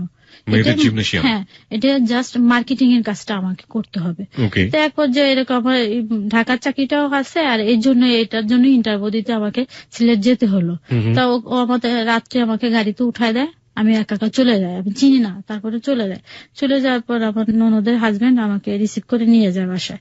তো আমি ইন্টারভিউ দিয়ে আবার রাত্রে ব্যাক করি, দিনটুকু থেকে চলে আসি রাত্রে। চলে আসার পর ওইখানে আমার চাকরিটা হয়ে যায়, হয়ে যাওয়ার পর এখন আমাকে জয়েন করতে বলে। জি, আর যে জয়েন করার জন্য ওখান থেকে তারা দিচ্ছে, আর এখান থেকে শপিং মলের ওখান থেকে আমাকে ছাড়বে না। হুম হুম হুম, তাই চাকরির টাকাটা আমি পেতাম, যে টাকাটা পেতাম সম্পূর্ণ টাকা ওকে ধরে দিয়ে দিতাম। আমি একটা টাকা আমার কাছে রাখতাম না কখনো। হাজবেন্ডকে দিয়ে দিতেন? হ্যাঁ, ওকে দিতাম। যেতে থাকে তাই ওদিক দিয়ে তারা দেয় জয়েন করার জন্য, আর এদিক দিয়ে আবার ছাড়বে না। আর এটার আবার উদ্বোধনী অনুষ্ঠান হবে, হুম হুম, এটার জন্য অনেক লোক ইনভাইট করা হয়েছে, দেশের বাইরে। এখন ওখানে যেতে হবে আমাকে। আর একবার আমি ওখানে আবার গেলাম, যার পরে রাত্রে যাই, আবার দিনে চলে এসে অনুষ্ঠানে অ্যাটেন্ড করে চলে আসি। ওকে, ওদের ইচ্ছা ছিল এটা ভিডিও করে মানে লন্ডনে এটা চালাবে আর কি, বাংলা যে টিভিটা আছে জি, বাংলা টিভিতে এটা প্রচার করে। কি ভিডিও করবে? এটা এই যে জিমনেশিয়ানের এইটা। আচ্ছা আচ্ছা, তাই এইভাবে আমি চলে আসলাম। ও চিন্তা করলো যে তোমাকে ওখানে জব করার জন্য ডাকতেছে, তো তুমি চলে যাও, আমি কিছুদিন পর এটা ছেড়ে দিয়ে চলে আসবো। তো ও আমাকে পাঠায় দেয়, আমি চলে যাই সিলেট, যে আমি এটা জয়েন মানে করি। আপনার হাজবেন্ড থেকে গেল ঢাকাতে আর হ্যাঁ, আপনি চলে আমি গেলেন যাই। সিলেটে? আমি চলে যাই, কিন্তু আমার ননদের বাসায় আমি উঠি। তো ওখানে কোন ননদ? যে ননদ কি আপনাকে হ্যাঁ হ্যাঁ, মানে গায়ে হাত তোলে যার কারণে। সেই ননদের বাসাতে আপনি চলে হ্যাঁ, গেলেন? সেইবারের সাথে হলো যে অনেকগুলো রুম নেওয়া হলো, যে বাবিও টাকা পয়সা দিবে আর আমরাও দিব। ওকে, এভাবে চলে থাকে। তাই এখানে আমি জব করতে থাকি। ননদও ওইখানে আবার জব করে, হুম, ও রিসিপশনের জব করে, আর আমাকে মার্কেটিং অফিসারে দেয়। একই একই প্রতিষ্ঠানে? হ্যাঁ, একই প্রতিষ্ঠানে। তো ওইখানে যে ম্যানেজার ছিল, ম্যানেজারটা আবার কথাবার্তা আমার ভালো লাগতো কেন না। ভালো লাগতো না? ভালো লাগতো না, সে অন্য অ্যাঙ্গেলের কথাবার্তা বলতো, যেটা আমার খারাপ লাগতো কি শুনে। ধরনের? যেমন আপনি ঢাকার ওদিকে, আমি ঢাকার ওদিকে, আপনি আমাকে সময় দেবেন, আমরা ঘুরতে যাবো, অমুক তমুক, এগুলা। তো ওকে, এগুলো আমার বুঝতে খুব পেরেছি। খারাপ লাগতো। হুম হুম, তাই এদিকে এখানে যেতে হবে এমনি ভাবে, সাধারণ মানুষ যেভাবে চলাফেরা করে ওভাবে যেতে হবে, সাধারণ মেয়েরা যেভাবে চলে, যেমন মাথায় কাপড় থাকবে না এরকম যেতে হবে। আবার এদিক দিয়ে আমার বাসার থেকে চাপ আসে, তুমি কেন মাথায় কাপড় ছাড়া যাও, এইভাবে চলো, ওখানে ঘিরে ঘিরে যাবা, বুরকা পরে যাবা। Okay, দুই দিক দিয়ে বিপদে পড়ে আসছে। Right, this is the very very important point, প্রিয় শ্রোতা। ও যেটার কথা বলছে যে এক ধরনের হিজাব, যে হিজাবটা আসলে মেনটেন করতে বলছে ফ্যামিলি থেকে, আবার যখন ও প্রতিষ্ঠানে যাচ্ছে জব করার জন্য, সেখানকার পরিবেশ বলছে যে, এবং তাদের যে ঊর্ধ্বতন কর্মকর্তা আছে তারা বলছে যে না, এইভাবে এখানে কাজ করা চলবে না। আমার মনে হয় যে অনেক মেয়েই এই ধরনের ডিফিকাল্টি ফেস করেন। যাই হোক, তারপর? তো এটা নিয়ে আমার শাশুড়ির এক পর্যায়ে খুব খুঁতখুঁতে ভাব একটা, হুম হুম, মানে কেন ঘরের বউ এভাবে যাবে, হ্যান তেন, উনি জিনিসটা খুব ভালো চোখে দেখে না। তা এই বিষয়টা নিয়ে ওনার মেয়েদের সঙ্গে আলাপ টালাপ করে, কিন্তু আমি কিচ্ছু বলি না, চুপচাপ আপনার থাকি। হাজবেন্ড কি বলতো? আমার হাজবেন্ডের এই বিষয় নিয়ে কোনো সময়ই ছিল না, বাধা ছিল না। মানে তুমি যেভাবে খুশি যাও? না, এভাবে চলা, কিন্তু একটু ওর ইচ্ছা যে তুমি এমন ভাবে চলাফেরা করো না যাতে লোকে খারাপ বলে।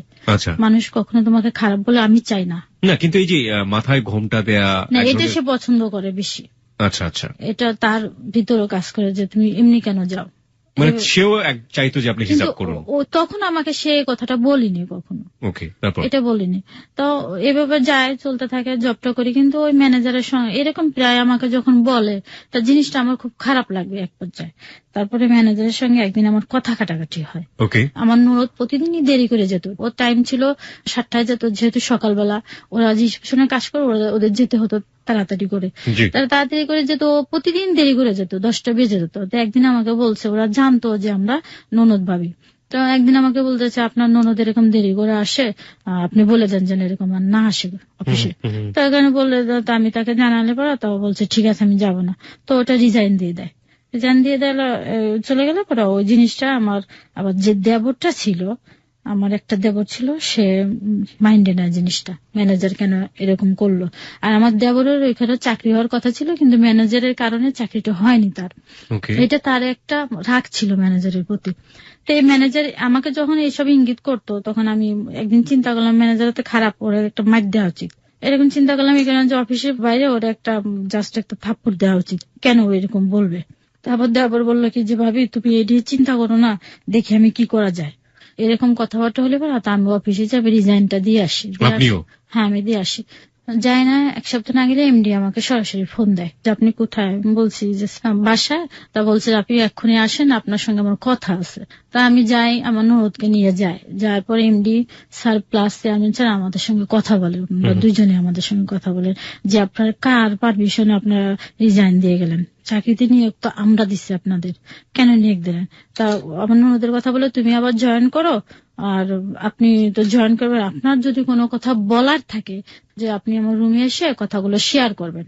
এই কথাটা আমি ভালোভাবে নিইনি আর কি, এটা আমার কেমন কেমন লাগছে, কেন অফিসিয়াল ভাবে তো কথাটা বলতে পারি, যেহেতু অফিসিয়াল কেন রুমে আমি কেন যাবো না। যে জিনিসটা আমি বাসায় যে এটা বললাম, বলার পরে আমার দেবরটা খুব মাইন্ডে নেছে জিনিসটা, কেন এমডি বাসায় যেতে বলবে। তো এভাবে তো স্বামী তো ঢাকায়, এদিক দিয়ে আমার দেবর আবার অ্যাডিক্টেড ছিল, ও আমার নেশা করতো। আর এদিক দিয়ে স্বামী চিন্তা করলো যে ঠিক আছে, মানে তখন ও অ্যাডিক্টেড বেশি রকম নেশা করতো, গাঁজা খাইতো, দেখা যাচ্ছে মদ খাইতো, এগুলা খাইতো, ঘুমের ট্যাবলেট খাইতো, এগুলা খাইতো আর কি। তখন চিন্তা করলো, স্বামী চিন্তা করলো যে ওকে ভালো করতে হলে আমার ওইখানে চলে আসতে হবে, সিলেটে আমারও চলে আসতে হবে। আর এদিক দিয়ে এমডি স্যার যেহেতু এই কথা বললো, তা আমরা আবার অফিসে যাই। যখন আবার জয়েন করছে আমার ননদ, তখন ম্যানেজারের সাথে আমার ননদের এক পর্যায়ে কথা কাটাকাটি যে আপনি কার অনুমতি নিয়ে অফিসে আবার জয়েন করছেন। তখন ও বলছে আমাকে তো এমডি স্যার চেয়ারম্যান স্যার বলছে, কি এমডি স্যার চেয়ারম্যান স্যার বললেই কি আপনি আসবেন না, আমি আপনাকে পারমিশন দিছি নাকি। যখন ম্যানেজারের কথা বললো, তখন এটা এমডি স্যারের কাছে আবার বলা হলো। ম্যানেজারের আবার অনেক মানে চারিত্রিক দিক দিয়ে একটু খারাপ ছিল। ওইখানে জিমনেশিয়ানের যারা মেয়েগুলা ছিল ইন্সট্রাক্টর, তাদের নিয়ে আর কি। ও ম্যানেজার থাকতো আবার উপরে, এটা ছিল 5-6 তলা, তো তার উপরে ছিল একটা রুম, সেই রুমে থাকতো, ওইখানে নেমে এদের নিয়ে সময় কাটাইতো। তাই এটা এমডি স্যার এটা খোঁজ খবর নিয়ে জানতে পারে, এক পর্যায়ে ম্যানেজার আমার সামনে অপমান করে না করে দেয় চাকরির থেকে।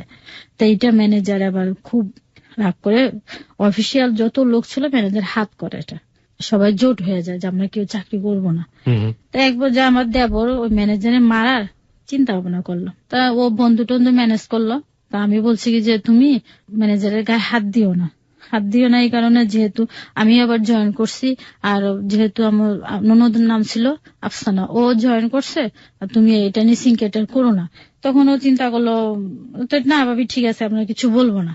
তা ওদিনকে আমরা সবাই মানে অফিসিয়াল ভাবে স্যালারিটা দেওয়া হয়েছে। তা আমাকে রাত্রে জিজ্ঞেস করলো কি যে ভাবি আপনাদের স্যালারি দিচ্ছে, আমি হ্যাঁ আমাদের স্যালারিটা দেওয়া শেষ। এর আগে আমি স্যালারিটা যখন বাসায় নিয়ে আসতাম, আমার শাশুড়িটা আমি বাসায় যে ওয়েট করতে পারতাম না, 5 মিনিট টেস্ট নিতে পারতাম না। আমার শাশুড়ি এসে আমাকে বলতো যে তুমি বেতন পাইছো নাকি, ওটা দাও, বাসা ভাড়া দিতে হবে। এভাবে আমি ওখানে 2 মাস জব করি আর কি। এদিকে আমার দেবর এটা জানতে পারে, আমাকে যখন জিজ্ঞেস করলো যে স্যালারি দিচ্ছে, আমি বলছি হ্যাঁ। তো সকালবেলা ওর বন্ধুদের নিয়ে আমার ননদ তো অফিসে চলে গেছে, বন্ধুদের নিয়ে 3 জন বন্ধু নিয়ে চলে গেছে। ম্যানেজারের রুমটা আবার আমি কখনো দেখি নাই, চিনি না, এটা লোকেশন আবার দিয়ে দিয়েছে। আমার যে ননদটা ছিল ও বলছে যে ম্যানেজার উপরে থাকে, আর নুনদেটা বলছে উপরে থাকে, আমি জানি। হয়তো কি করছে আমি জানি না, রুমের মধ্যে যে ম্যানেজারের হাতটা বেঁধে মাইটটা দিছে। মাইটটা দিয়ে ম্যানেজারের যা যা ছিল এখানে, যে স্যালারি পাইছে আর মোবাইল টোবাইল এগুলা নিয়ে গেছে আর কি। নিয়ে যেয়ে বন্ধুদের মধ্যে ভাগ বাটোয়ারা করে ওই ধরনের নেশা করে আর কি আপনার দেবর। তো এক পর্যায়ে আমরা অফিসে এটা নিয়ে সিনকেটরে এগুলা ম্যানেজারে কেন মারলো আমার প্রতিষ্ঠানের মধ্যে, এমডি খুব রেগে যায়, এখানে পুলিশ আনায়। পুলিশ আসার পরে এটা নিয়ে খুব বাড়াবাড়ি এক পর্যায়ে হয়। পরে আমাদের মোবাইল গুলো ওরা নিয়ে নেয়, এমডির লোকজন আমার প্লাস আমার ননদের মোবাইল গুলা নিয়ে নেয়। যেহেতু ম্যানেজারের 2টা মোবাইল ছিল, তার 2টা খোয়া গেছে বিদায় আমাদের 2টা নিয়ে নেয়। আর এখানে কথা হয় যে আপনার ওকে হাজির করে টাকাটা দিবেন, বাস আমরা কিছু করব না, এমন কথাবার্তা হয়। তা এরকম চলতে থাকে, বাসায় নিয়ে একটা খুব খারাপ অবস্থা। স্বামী আবার এদিনকে রাত্রে আসে, দিনটুকে থেকে আবার রাত্রে চলে যায় ঢাকার থেকে।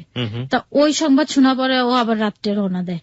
ও থাকার পর আমি ওকে ফোন দেয় যে বাসায় যদি পুলিশ টুলিশ যায় তুমি বাসায় থেকো না, ছাদের উপর চলে যাও। তখন ও ছাদের উপর যেয়ে দাঁড়ায় থাকে, আর এই পর্যায়ে পুলিশ যে পায় না আমার দেবরকে, ও চলে যায় অন্য জায়গায়, নিয়ে দেবরকে হাজির করতে হবে, নাহলে সমস্যা হয়ে যাবে। আমাকে দিয়ে ফোন দেয় স্বামী যে তুমি যদি বলো তাহলে বাসায় ফিরে আসবে। এটা বলার পর তো আমি ওকে ফোন দিলাম যে তুমি কোথায় আছো, চলে আসো বাসায়, এসে টাকাটা দাও, নাহলে আমার পর একটা চাপ সৃষ্টি হবে। পরে বলছি যে ভাবি আমি অমুক জায়গায় আছি, তো আমি বলছি তোমার সঙ্গে আমি দেখা করব। তো বলতেছে যে ঠিক আছে আসেন। তা কাকে নিয়ে আসতেছেন? আমি বললাম আমি আর আফসানাকে নিয়ে আসি। তারপর আমরা সিলেট মার্কেটের একটা রেস্টুরেন্টে যাই। যে ও পিছিয়ে পিছিয়ে ও আসে, আসার পর ওর ভাইয়া পিছনের থেকে যে ওকে ধরে এভাবে বাসায় আমি নিয়ে আসি। কিন্তু ওর কথা বলার পরিস্থিতি ছিল না, এমন নেশা করছে। পরে বাসায় নিয়ে আসার এক পর্যায়ে কিছু টাকা পয়সা দিয়ে দেয় এখান থেকে, ওই টাকাটা আমরা আবার অফিসিয়াল ভাবে দিয়ে দেই। ও বাসার থেকে আবার বেরোয় যায়। আপনার দেবরের জীবনের গল্প বলছেন আপনি? না না না, এখানে জড়িত আছে, আপনার সাথে জড়িত আছে। হ্যাঁ। ওকে, তারপর? না, তারপরে এখানে যখন বেরোয় যাবে, আবার বেরোয় যাওয়ার পর আমরা বলতেছে আমাকে যেতে দাও, আমি আবার 1 ঘন্টা পর চলে আসবো। চলে যাবে, তো আমি বলছি তুমি যেও না, থাকো। ওকে আমি বললাম শামীমকে ওকে আমাদের রুমে শোয়াই দাও, ও ঘুমাই গেলে সব ঠিক হয়ে যাবে। তো ওরা বললো কি যে না আমার কাছে টাকা নেই, তুমি 200 টাকা দাও, ভাইয়া 200 টাকা দাও। তো আমার শাশুড়িকে বললো 200 টাকা দিলে ও চলে গেল। পরের দিনকে অনেক দূরে একজনের মোটরসাইকেল নিয়ে গেছে, ওটা নিয়ে যায় ও অ্যাক্সিডেন্ট করে। এদিকে এটা সাল ছিল 2009 আর কি। ও অ্যাক্সিডেন্ট করে পানির মধ্যে পড়ে যায় আর কি। লোকজন ওকে উঠানোর পরে পুলিশে এটা করে, তখন মোবাইল থেকে ও সিমটা নিয়ে ফোন দিয়ে ওর ভাইয়াকে জানায়, মানে ননদের হাজবেন্ড ওদেরকে জানানো হয়। এভাবে থাকে 1 সপ্তাহ ওকে আমরা ট্রিটমেন্ট করি, কিন্তু তার কোনো সেন্স ছিল না। পরে শুক্রবারে যে আর ফেব্রুয়ারি 20 তারিখে মারা যায় আপনার দেবরটা। ওই মারা গেলে পরে এই দায়টা আমার গাড়ি চাপ দিয়ে দেয় ওরা। আমার ননদটা বলে যে ওনার কারণে আমার ভাইটা মারা গেছে এটা বলে। আর আমার শ্বশুর যে মারা গেছে আমাদের বিয়ের 3 মাসের মাথার দিকে, তখন ওটা আমার গাড়ি চাপ দিয়ে দেয় আমার ননদটা। এই ননদটাই বলে কি যে ওনার কারণে আমার বাবা প্লাস আমার ভাই মারা গেছে। তা শামীম কখনো এই কথাটা বলে না যে ওর কারণে মারা গেছে। এইভাবে চলে। আর আমি 2 মাস জব করার পর আর করি না ওইখানে, যেহেতু এটা সিনক্রেট হলো আর জবটা হয় না। পরে শামীম সিলেটে চলে যায়। 1-1.5 মাস পরে যে ও একটা চাকরি নেয় একটা ক্লিনিকে চাকরি নেওয়ার পর সামান্য স্যালারি পায় আর কি, 4000 টাকার মতন পায়। তো ও দিয়ে তো কিছু করা সম্ভব না। তাই এইভাবে চলতে থাকে। কিন্তু আমার উঠতে বসতে আমার ননদ অনেক কথাবার্তা আমাকে শোনায়। তারপর আমার শাশুড়ি খুদ ধরতে থাকে, মানে আমার শাশুড়ি প্রথম দিক থেকে আমার মনে হয় মেনে নিতে পারেনি। এই কারণে যে আমি সিলেটের বাইরের মেয়ে, ওরা আবার সিলেটের বাইরে আত্মীয়তা করে না, খুব কম করে। এই জন্য আমাকে মন থেকে মেনে নিতে পারেনি।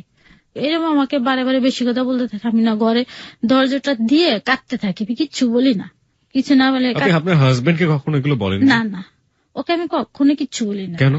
ও বিশ্বাস করবে না, ওর কাছে ওর মা বোন ছাড়া জীবনে আপন কেউ নাই। ও বিশ্বাস করে তাদের। তাই এভাবে বলতে থাকে। দেখা যাচ্ছে আমি কতটুকুন খেলাম, যেগুলো বলা উচিত না, কতটুকুন খেলাম, এগুলা শামীমের কাছে আমার শাশুড়ি একদিন বলে বউ এরকম খেলো, এই কাজটা করে না, ওই কাজটা করে না। তা দেখা যাচ্ছে আমার ননদ প্লাস তার হাজবেন্ড এক রুমে ঘুমাই আছে, সকাল 10টা-11টা পর্যন্ত ঘুমাই আছে। তাদের রুমে তো আমি যেতে পারবো ওই সময়, তাদের রুমটা আমি ঝাড় দিতে পারতেছি না। তো এটা আমার দোষ হয়ে যায় যে কেন ঝাড় দিল না।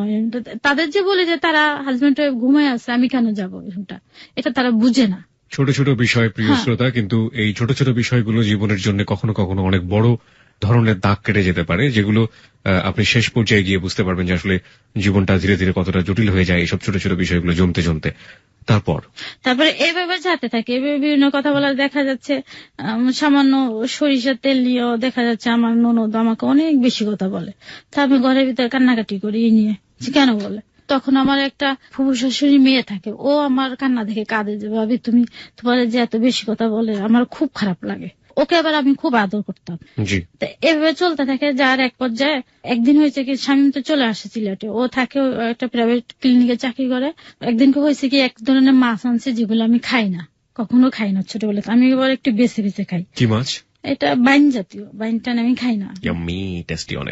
বাইন গুথুম যেগুলা বলে, এগুলো আমি কখনো খাই না।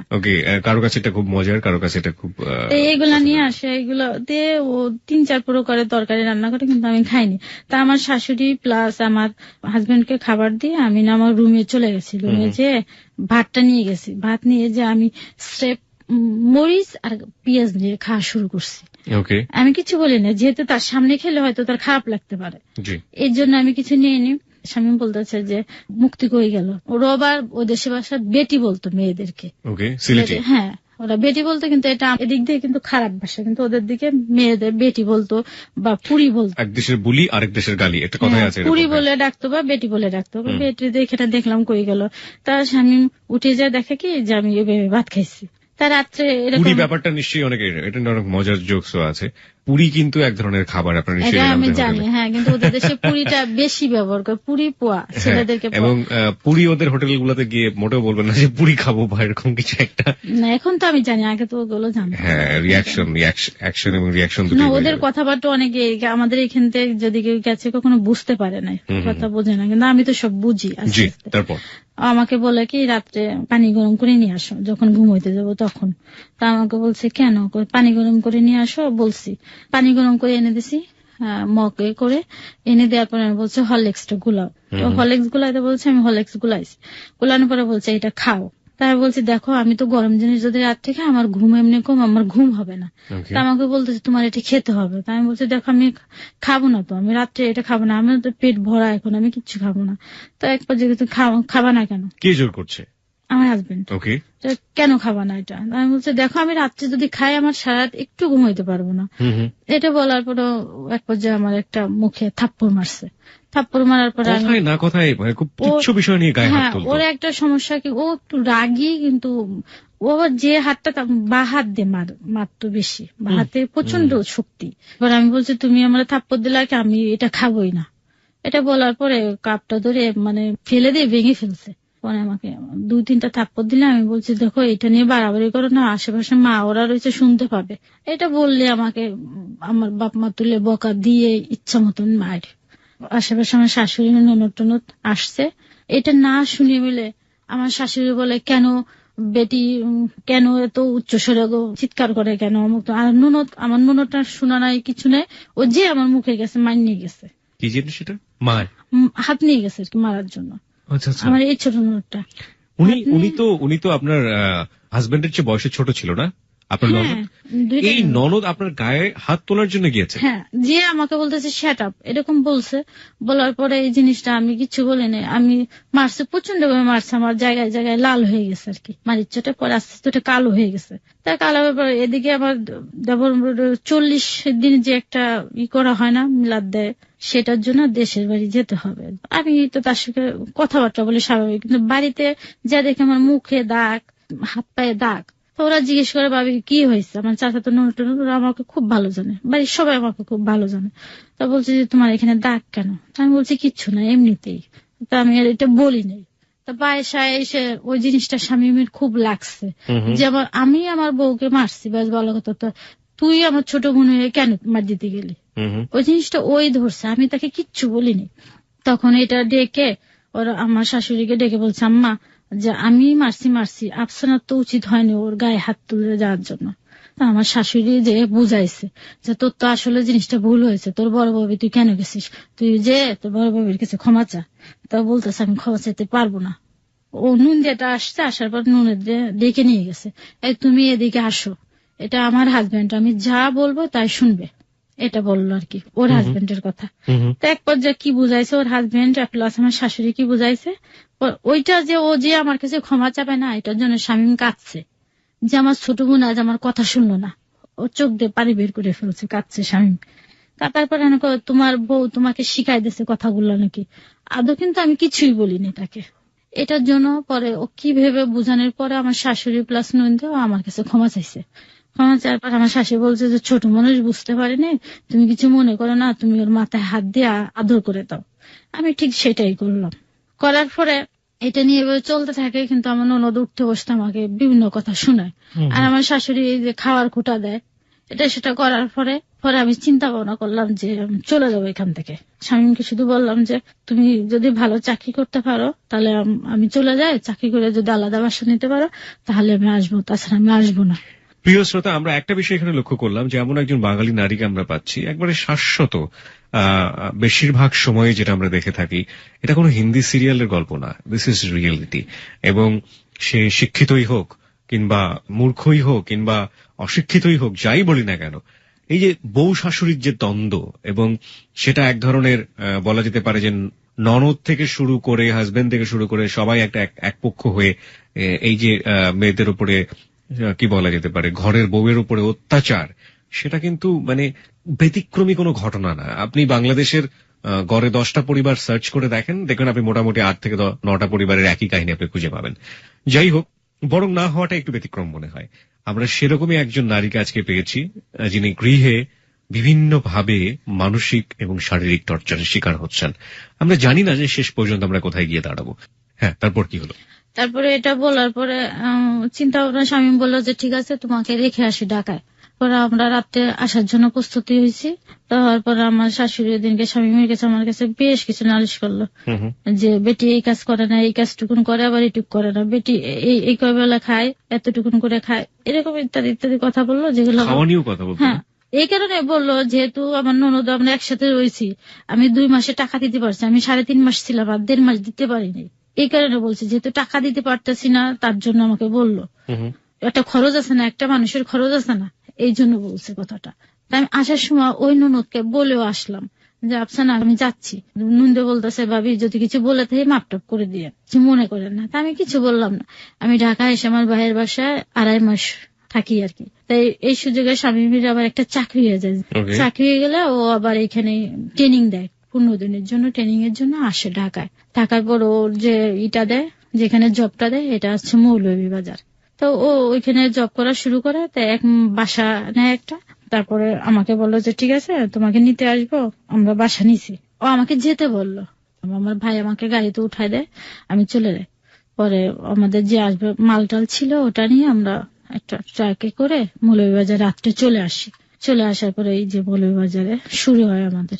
তো এখানে থাকা অবস্থায় দেখা যাচ্ছে ও চাকরি করে আসে। আমার শাশুড়ি হয়তো কিছুদিন আমার এখানে থাকে, আবার ননদের বাসায় চলে যায়।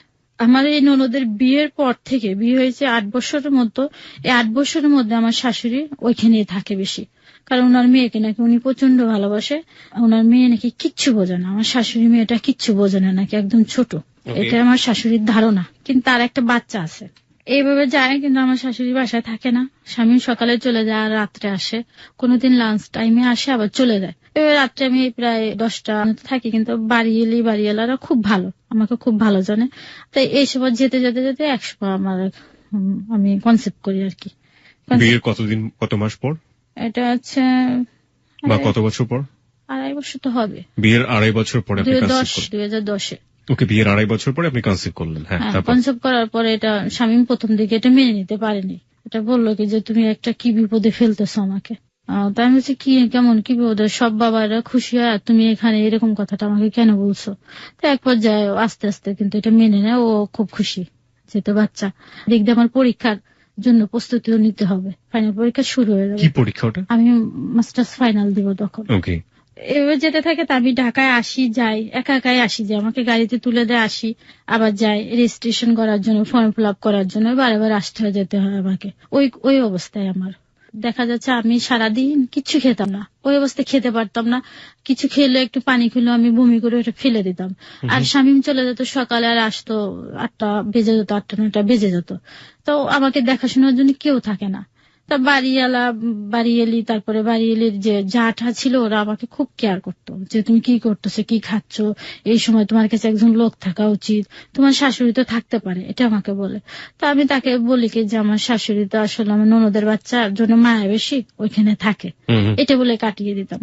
তো একদিন এরকম অবস্থা, আমার বাচ্চাটা পেটে থাকা অবস্থা, আমি স্বামীকে বলি দেখো এই অবস্থা সবাই প্রশ্ন করে, তোমার শাশুড়িটা তো থাকতে পারে, তুমি অসুস্থ।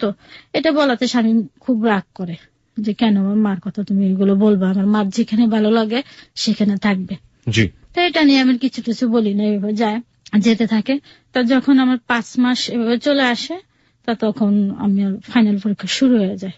তখন আমি ঢাকায় এসে আবার এই অবস্থায় পরীক্ষা দিতে থাকি। আমার ভাই প্রতিদিন আমাকে কলেজে নিয়ে যায়, তিতুমির কলেজে পরীক্ষাটা হয়। তখন আমার ভাই প্রতিদিন নিয়ে যায়, আবার আসার সময় আমাকে সিএনজি ভাড়া দিয়ে দেয়, আমি চলে আসি। তারপরে আবার ভাইবাটার জন্য আবার দেরি হয়, যার কারণে আমি আবার চলে যাই। ভাইবাটার জন্য কেন থাকবো, ভাইবার ডেট 1-1.5 মাস পরে দিচ্ছে। আবার আসি, আমি একা এসে একা ভাইবাটা দিয়ে আবার চলে যায়, কিন্তু কখনো আমার সঙ্গে আসে না। আমি বলি যে তুমি দেখো আমার সঙ্গে গেলে তো ভালো, আমি অসুস্থ মানুষ। তা বলতেছে সমস্যা নাই, তুমি যাও, যে কাজটা করে চলে আসো, আমার তো সময় নেই হাতে। দেখো আমি সকালে বেলায় রাত্রে আসি, আমার তো সময় নেই। তাও দেখা যাচ্ছে আমি কিছু খেতে পারি না, মাঝে আমাকে স্যুপ টুপ করে দেয়, এগুলা খাইটাই। তা আমি প্রায় 6 মাস পর্যন্ত কিছু তেমন একটা খেতে পারি না, পরে যে হালকা হালকা খেতে থাকি। আমার আম্মার আবার দেখা যাচ্ছে খুব অসুস্থ, আমার আম্মার একটা অপারেশন লাগবে, তখন আমার 8 মাস পড়ে গেছে। তা আমার আম্মার অপারেশন করবে, কিন্তু আমার আম্মার অপারেশন করা হয়ে গেলে আমার আম্মার আর সেন্স ফেরে না। তো এটা নিয়ে আমার হসপিটালে আমার ভাই বোন সবাই খুব কান্নাকাটি করতেছে, আর আমাকে ফোন দিয়েছে যে মার অবস্থা ভালো না, এরকম একটু কান্নাকাটি করছে। সকালে অপারেশন করছে, সন্ধ্যা হয়ে গেছে, এখনো সেন্স কেন ফিরবে না। তো এই অবস্থা আমি খুব কান্নাকাটি করছি। তার স্বামীকে ফোন দিয়ে, দেখো আমার মার অবস্থা ভালো না। তো বলছে কি অবস্থা, তাই আমার ভাইকে ফোন দিয়ে, আমার ভাই দেখে প্রচন্ড কাঁদতেছে। পরে আমি বলছি আমি যাবো। তাই ওই অবস্থায় স্বামী আমাকে নিয়ে আসে ঢাকায়। নিয়ে আসার পর আমার আম্মা এখানে আস্তে আস্তে সুস্থ হয়। হওয়ার পর আমার আম্মা বলতেছে এই অবস্থা তোমার আর যেতে হবে না, তোমাকে আমি বাড়িতে নিয়ে যাব, তুমি যা হোক আমার কাছে হোক। তারপরে আমার আম্মার কাছে এখানে ঢাকা 1 মাস থেকে আমি চলে এলাম বাড়িতে গোপালগঞ্জ চলে যাওয়ার পর এরকম ও স্বামীর সঙ্গে কথাবার্তা হয়, নিয়মিত কথাবার্তা হচ্ছে, যেতে থাকে। তা এক পর্যায়ে হয় কি যে আমার একটা ডেট দেয় ডাক্তার, আমি আল্ট্রাসাউন্ড করে দেখি যে আমার পেটে মেয়ে। এটা যখন দেখি তখন আমার একটু মন একটু খারাপ হয়ে যায়। কেন?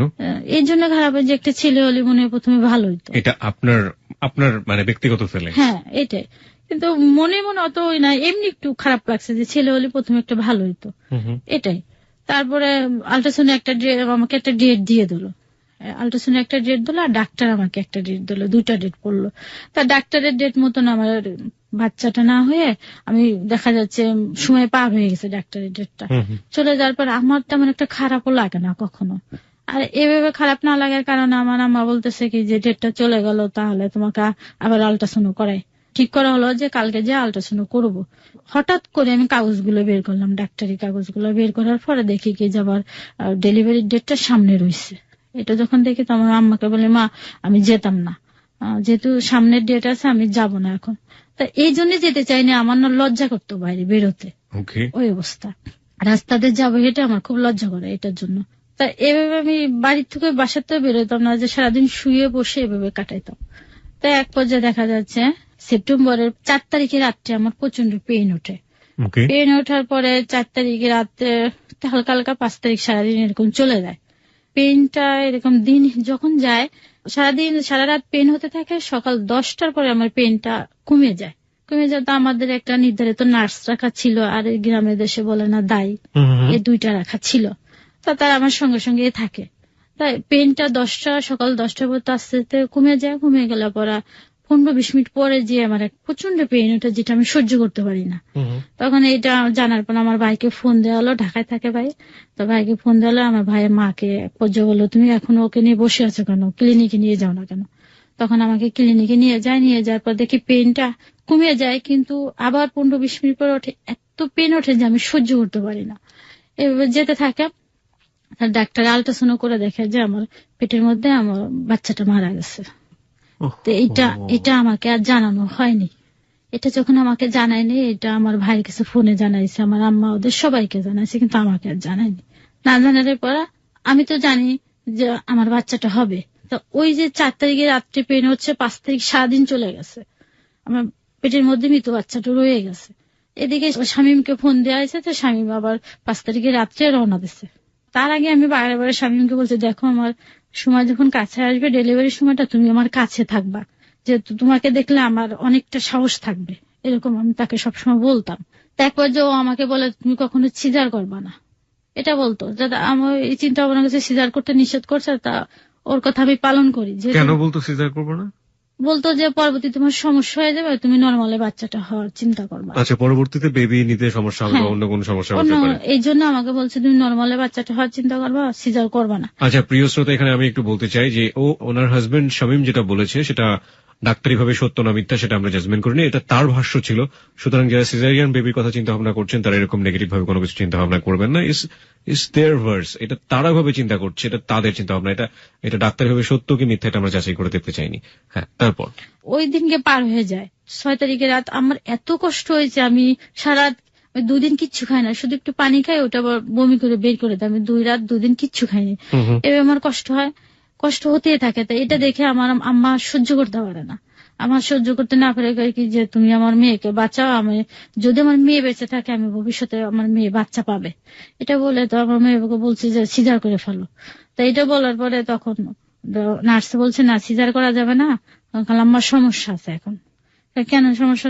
না সমস্যা আছে, সিজার করলে ওর পরবর্তীতে সমস্যা হয়ে যাবে, এটা বেশি বাচ্চা নিতে পারবে না। যখন এটা বলে তার পরের দিন আমার এক পরিচিত ভাই ছিল এখানে যে আমাদের কাজ টাজ করতো। জি। তো অনেকে বলে যে পানি পড়া দিলে নাকি ভালো হয়, এটাই। তা বলছে যে আমাকে একটু পানি পড়া দে, ওর ভালো লাগে নাকি, পেটের ব্যথাটা কমে নাকি, এটা বলছে। তা আমি বলছি যে তো ওনাকে একটু ডেকে নিয়ে আসো, ওনার সঙ্গে কথা বলবো।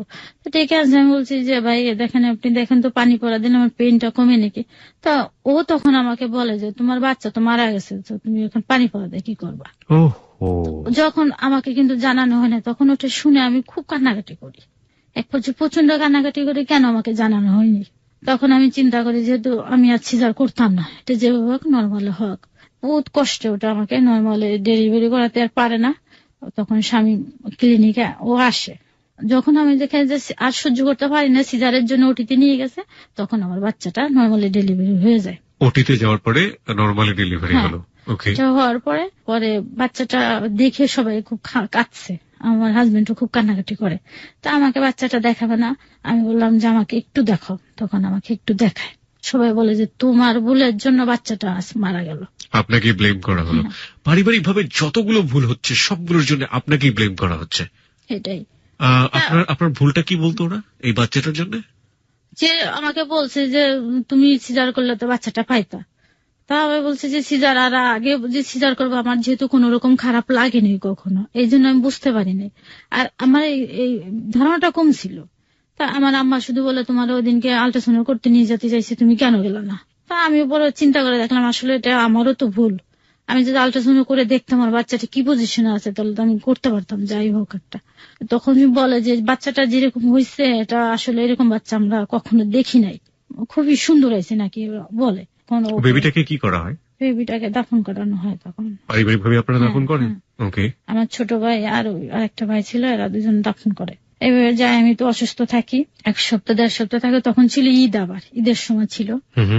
আমি তো মনে করছি যে আমার কোনো সমস্যা নেই, কিন্তু ওই যে আমার বাচ্চাটা হওয়ার জন্য ওরা আমাকে অনেক করছে আর কি। আমার পরে এক ধরনের ইন্টারনাল যে কাজগুলো করে ওটা করছো, করার পর আমার অনেক সমস্যা হয়ে গেছে পেটের ভিতর। এটা তো বুঝতে পারিনি কখনো। এই সুযোগে এর মাঝখানে ঘটনা হয়ে গেছে, আমি যখন বাচ্চা হওয়ার জন্য আমার বাপের বাড়ি যাই, তখন আমার ননদ সাথে তার হাজবেন্ডের সমস্যা সৃষ্টি হয়ে গেছে। আমার শাশুড়ি কিন্তু কখনো আমার কাছে থাকেনি আমার বাচ্চা হওয়ার সময়। আমি যখন বাচ্চা হতে আমাদের বাড়ি চলে আসছি, তখন যেহেতু স্বামী একা একা থাকে, রান্না বান্না কে করে দেবে, আমার শাশুড়ি বাসায় থাকতো। থাকার কারণে আমার চাচাতো ননদটাকে স্বামী আবার এনে বোনের বাসায় রেখে দেয়। আমার ননদ আবার টিউশনি পড়তো। আমার ননদেটা ওর পর একটা শারীরিক নির্যাতন চালায় আর কি। কাকে করে এটা? এটা যে চাচাতো বোনটাকে এনে দেয়। তারপরে এটা নিয়ে একটু পারিবারিক ভাবে দ্বন্দ্ব সৃষ্টি হয়ে যায়, তাদের ফ্যামিলির সাথে ফ্যামিলির একটা দ্বন্দ্ব শুরু হয়ে যায়, যেটা বোঝা যায়। মেয়েটা বুঝতে পারেনি, পরে এক পর্যায়ে মাকে জানাই দেয়। জানাই দিলে এটা নিয়ে এক পর্যায়ে কথা কাটাকাটি হয়। কথা কাটাকাটি হলে তাই সাথে এটা নিয়ে ওই আমার শাশুড়ি প্লাস আমার নুনদে এটা অস্বীকার করে, আমার নুনদেটা পুরো যে আমি এই কাজ করি নাই। কিন্তু মেয়েটা ডাইরেক্টলি বলছে ওই আমাকে করছে। পর্যায়ে আমার শাশুড়িকে নিয়ে আমার ওই নুনদেটা প্রমাণ দিতে গ্রামের বাড়িতে যায়। এই আমার ছোট ননদের হাজবেন্ড। কিন্তু পর্যায়ে মেয়েটা প্রমাণ দিয়ে দেয়। প্রমাণ কিভাবে দেয়? প্রমাণটা এভাবে দেয় যে ওকে 2টা ট্যাবলেট কিনে দেয়, ওষুধ কিনে দেয়, যেটা যে তোমার যদি না হয় তাহলে তুমি ওষুধ 2টা খাবা। তো ওষুধটা মেয়েটা রেখে দেয়। রেখে দেওয়ার পর এটা প্রমাণ হয় তখন। তো এটা তো জানি না আমি, আমাকে জানানো হয়নি। এরা বলছে যে আমার শাশুড়ি প্লাস আমার ননদ বলছে এটা যেন বেটি না জানতে পারে। আমাকে বলছে না জানাইতে, শামীমকে বলছে তুমি ও যেন জানতে না পারে। পরে শামীম একদিন আমি হঠাৎ কথা বলতেছি ফোনে, তোর মনটা খুব খারাপ, আমি বুঝতে পারি ওর যদি কখনো কিছু হয় আমি কেন যেন বুঝতে পেরে যাই। তো হঠাৎ ওর কন্টিনিউ বলছে তোমার কি হয়েছে? না বলছে কিচ্ছু হয়নি আমার। আচ্ছা দেখো আমি অসুস্থ মানুষ, তুমি আমার কাছে মিথ্যা কথা বলো না, তোমার কি হয়েছে বলো। তারপরে আমাকে ঘটনাটা বলে, এই ঘটনা। তো এই কারণে আমার ননদটা চলে আসে ওইখান থেকে, স্বামীর সাথে একটা জ্ঞান ধরে সিলেট থেকে মৌলভীবাজার চলে আসে। এরকম 1-2 মাস থাকে। তা আমি আবার আমার যখন 45 দিন হয়ে যায়, আমি আমার বাপের বাড়িতে চলে আসি। আমি দেখি আমার ননদ টনদ বাসায় এই অবস্থা। তা আমি বিষয়টা জানি, কিন্তু ওরা জানে যে আমি সম্ভবত জানি না জিনিসটা। আমিও কখনো তাদের জিজ্ঞাসা করি না, দরকার নেই আমার জিজ্ঞেস করা। পরে এটা ওদের পারিবারিক ভাবে একটা আলোচনার মাধ্যমে মিউচুয়াল করানো হয়, তাদের গার্জিয়ান প্লাস এদের গার্জিয়ান এনে এটা মিশাই দেয়। আমার ননদ আবার 2-3 মাস পরে বাসায় চলে যায়। বাসায় চলে যায়, কিন্তু এটা নিয়ে ওদের দুজনের মধ্যে দ্বন্দ্ব সৃষ্টি হয়ে যায়। আস্তে আস্তে দেখা যায় 2 মাস পর দ্বন্দ্ব সৃষ্টি হয়ে যায়, আর এক পর্যায়ে আমার ননদ আবার চলে আসে। পরে চিন্তা ভাবনা করে যে ক্ষমা টমা চায়, দেখেন আমার ননদের পাটা ধরে ঝুলে থাকে যে তুমি আমাকে মাফ করে দাও, এরকম ভুল আর করবো না। শামীম প্লাস আমার শাশুড়ি ওরা চিন্তা ভাবনা করলে তাহলে একসাথে বাসা নিই আবার। হ্যাঁ, একসঙ্গে বাসা নিলে জিনিসটা ঠিক হয়ে যাবে, সিলেট থেকে ওরা মৌলভীবাজার চলে আসুক। তখন একসঙ্গে বাসা নিয়ে চিন্তা ভাবনা করলে পরে আমি রাজি না। এখানে আমি রাজি না বলে স্বামী এক পর্যায়ে আমাকে প্রচন্ড ভাবে বুঝাইতে থাকে, তাই বলে দেখো একসঙ্গে বাসা নিও না, এতে কিন্তু আস্তে আস্তে সম্পর্কটা নষ্ট হয়ে যায়। দূরে থাকলে তারা আসলো, আমরা গেলাম, এটা সম্পর্ক ভালো থাকবে। আমার কথা শুনে না, না শুনলে পরে একসঙ্গে বাসা নেয়। তা যে বয়সে আমি 1.5 বছর থাকি, 1.5 বছর থাকি, বাড়িওয়ালাদের সাথে আমার একটা খুবই ভালো সম্পর্ক। 5 রুমের একটা বাসা নেই দোতলায়। তো ওইখানে থাকি, থাকতে থাকতে এক পর্যায়ে দেখো মাঝে মাঝে আমার ননদ প্লাস ননদের সঙ্গে ওদের দ্বন্দ্ব হয়, গ্যাঞ্জাম হয়, ঝগড়া হয়, একটা বিষয়কে কেন্দ্র করে দেখার জন্য ননদের মনের মধ্যে একটা ফাঁকা যে আমার হাজবেন্ড এরকম করলো, এনে গ্যাঞ্জাম ট্যাঞ্জাম হলে পরে দেখেন আমি আর শামীম টিভি দেখতেছি, আমার শাশুড়ি আসতে শামীমকে ডেকে নিয়ে চলে যায়, যে বেটা বেটা বলে ডাকতো, বেটা আয় দেখে কি হচ্ছে দেখ। তাই ডেকে নিয়ে আমি ওইখানে যেহেতু রয়েছে আমাকে কখনো ডাকতো না, আমি যেতাম না, যে অন্যের ঝগড়াটা শুনে আমার দরকার নেই। তো স্বামী ওইটা শুনে টুনে এসে বিচার সালিশি করে এসে ঘরের মধ্যে এসে আমার সাথে লাগাই দিত, যে পাশে মানুষ মরে গেলেও তোমার কিছু দেখার জন্য তুমি এখানে তুমি টিভি দেখতেছো, বা আমি বই পড়তাম তুমি কেন এখানে বই পড়তেছো, এরকম কথাবার্তা বলার পরে এক পর্যায়ে করছে আমি বলছি দেখো তুমি আরেকজনের ঝগড়াটা শুধু শুধু ঘরের মধ্যে আনতেছো কেন, তুমি শুধু শুধু নিজের সংসারে অশান্তি করবানি। এক পর্যায়ে এই নিয়ে কথা কাটাকাটি আমার মারতো। আর তাছাড়া এমনি যখন আমার মারতো যাই হোক ওটা আমি ভুলে যাই, তার সাথে আমি খুব সুন্দরভাবে সংসার কিন্তু করি। আমি প্রচন্ড ভাবে ইয়ার্কি ফাজলামি তার সঙ্গে করি, প্রচন্ড ভাবে ফান করি, দুজনে মজাও করি, এরকম যায় আমাদের। তো এভাবে এরকম হয় কেন ওদের হয়, কিন্তু ওই রেসটা স্বামী এসে আমার পরে খাটায়, এভাবে চলতে থাকে। এভাবে দেখা যায় 2-3 বার এরকম সংসার হয়।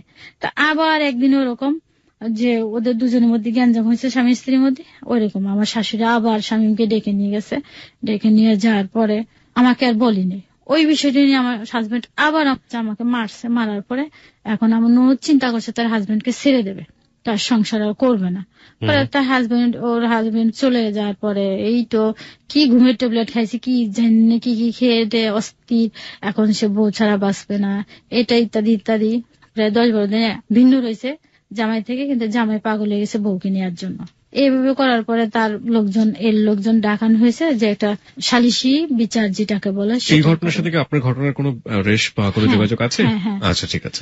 তারপরে এভাবে করার পরে এক পর্যায়ে হওয়ার পরে ওরা বিচার সালিশি করতে আসবে লোকজন। তো ওদিনকে বিচার সালিশি যেহেতু স্বামী ওদের বিষয়টা নিয়ে আমাকে মারছে, মারার পরে আমি কিচ্ছু বলিনি। আর এই যে এত সব ঘটনা ঘটে, কখন আমার সংসারে কিন্তু আমি জানাই না, আমার বাপের বাড়ি ভাই বোন কারো কিছু আমি কখনো জানাই না, জিনিসটা না এইভাবে থাকে। তা ওই যে আমার চাচা শ্বশুর আসছে, আমার উকিল বাপ ছিল, উকিল বাপ আসছে, আর আমার ফুফুর শাশুড়ি এরা আসছে বিচার করতে, ওদের বিচারটা করতে এসে তা ওদের কাছে আমার বিষয়টা আমার যে মারছে এইটা নিয়ে নালিশ দিচ্ছে আমার শাশুড়ি তাদের কাছে। তারপর ওরা আমার ফুফু শাশুড়ি এসে জিজ্ঞেস করতেছে যে কি হয়েছে, তোমার মন খারাপ? আমাকে না ফুফু কিচ্ছু হয়নি। না কি হয়েছে তোমার মন খারাপ? আমাকে না ফুফু কিচ্ছু হয়নি, এমনি ভালো লাগছে না, আমি শুয়ে আছি। ও এর আগে একটা কথা বলতে হবে, এর আগে দেখা যাচ্ছে যে আমার যে বাচ্চাটা হয়ে মারা যায় 10 মাস পরে আবার আমার কনসেপ্ট করে। 10 মাস পর কনসেপ্ট যখন করার পরে আমার বাচ্চাটা ঠিক জায়গায় না আসে, এটা ওভারেতে চলে যায়। ওকে, বেবি টিউবে না থেকে সেটা ওভারেতে চলে যায়। হ্যাঁ, লেফট সাইডে মানে বাঁ সাইডে ওভারেতে চলে যায়। চলে যাওয়ার পরে এটা আমি এরকম আমার কেমন যেন লাগে, একটু ভিন্ন ভিন্ন ধরনের লাগে, যে আমার আগের বেবিটা থাকা অবস্থা এরকম ছিল না, আর এটা একটু অন্যরকম লাগে। তা আমি স্বামীকে জানানোর পরে না এরকম হতে পারে তোমার। তার অন্য দিক দিয়ে সমস্যা হয়, আমার শারীরিক দিক দিয়ে সমস্যা দেখে আমি স্বামীকে জানাই। ও ডাক্তারের সাথে আলাপ করার পরে বলে ডাক্তার বলে এরকম অনেক সময় হতে পারে মেয়েদের। তো এরকম হওয়ার পর আমি ওখানে একজন মহিলা ডাক্তারে দেখানোর পরে যদি এরকম হয় আপনাদের, তাহলে আপনি একটা আল্ট্রাসাউন্ড করে দেখতে পারেন। তখন আমি আল্ট্রাসাউন্ড করে দেখলাম যে এটা ওভারিতে চলে আসছে। উনি বলছে কি যে এটা যদি আপনারা অপারেশন করে না ফেলেন ওনার জন্য সমস্যা হয়ে যাবে, ওনার জন্য জীবনে একটা রিস্ক হয়ে যাবে।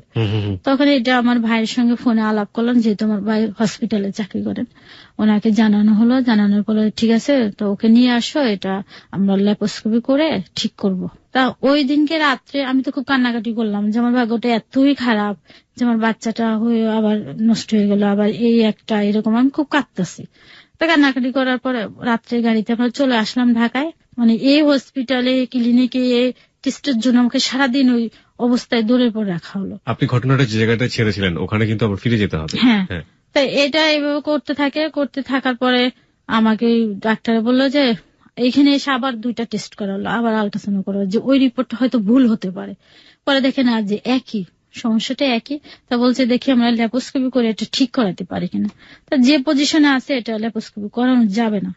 তখন বলে ওনাকে অপারেশন করা ছাড়া কোনো গতি নেই।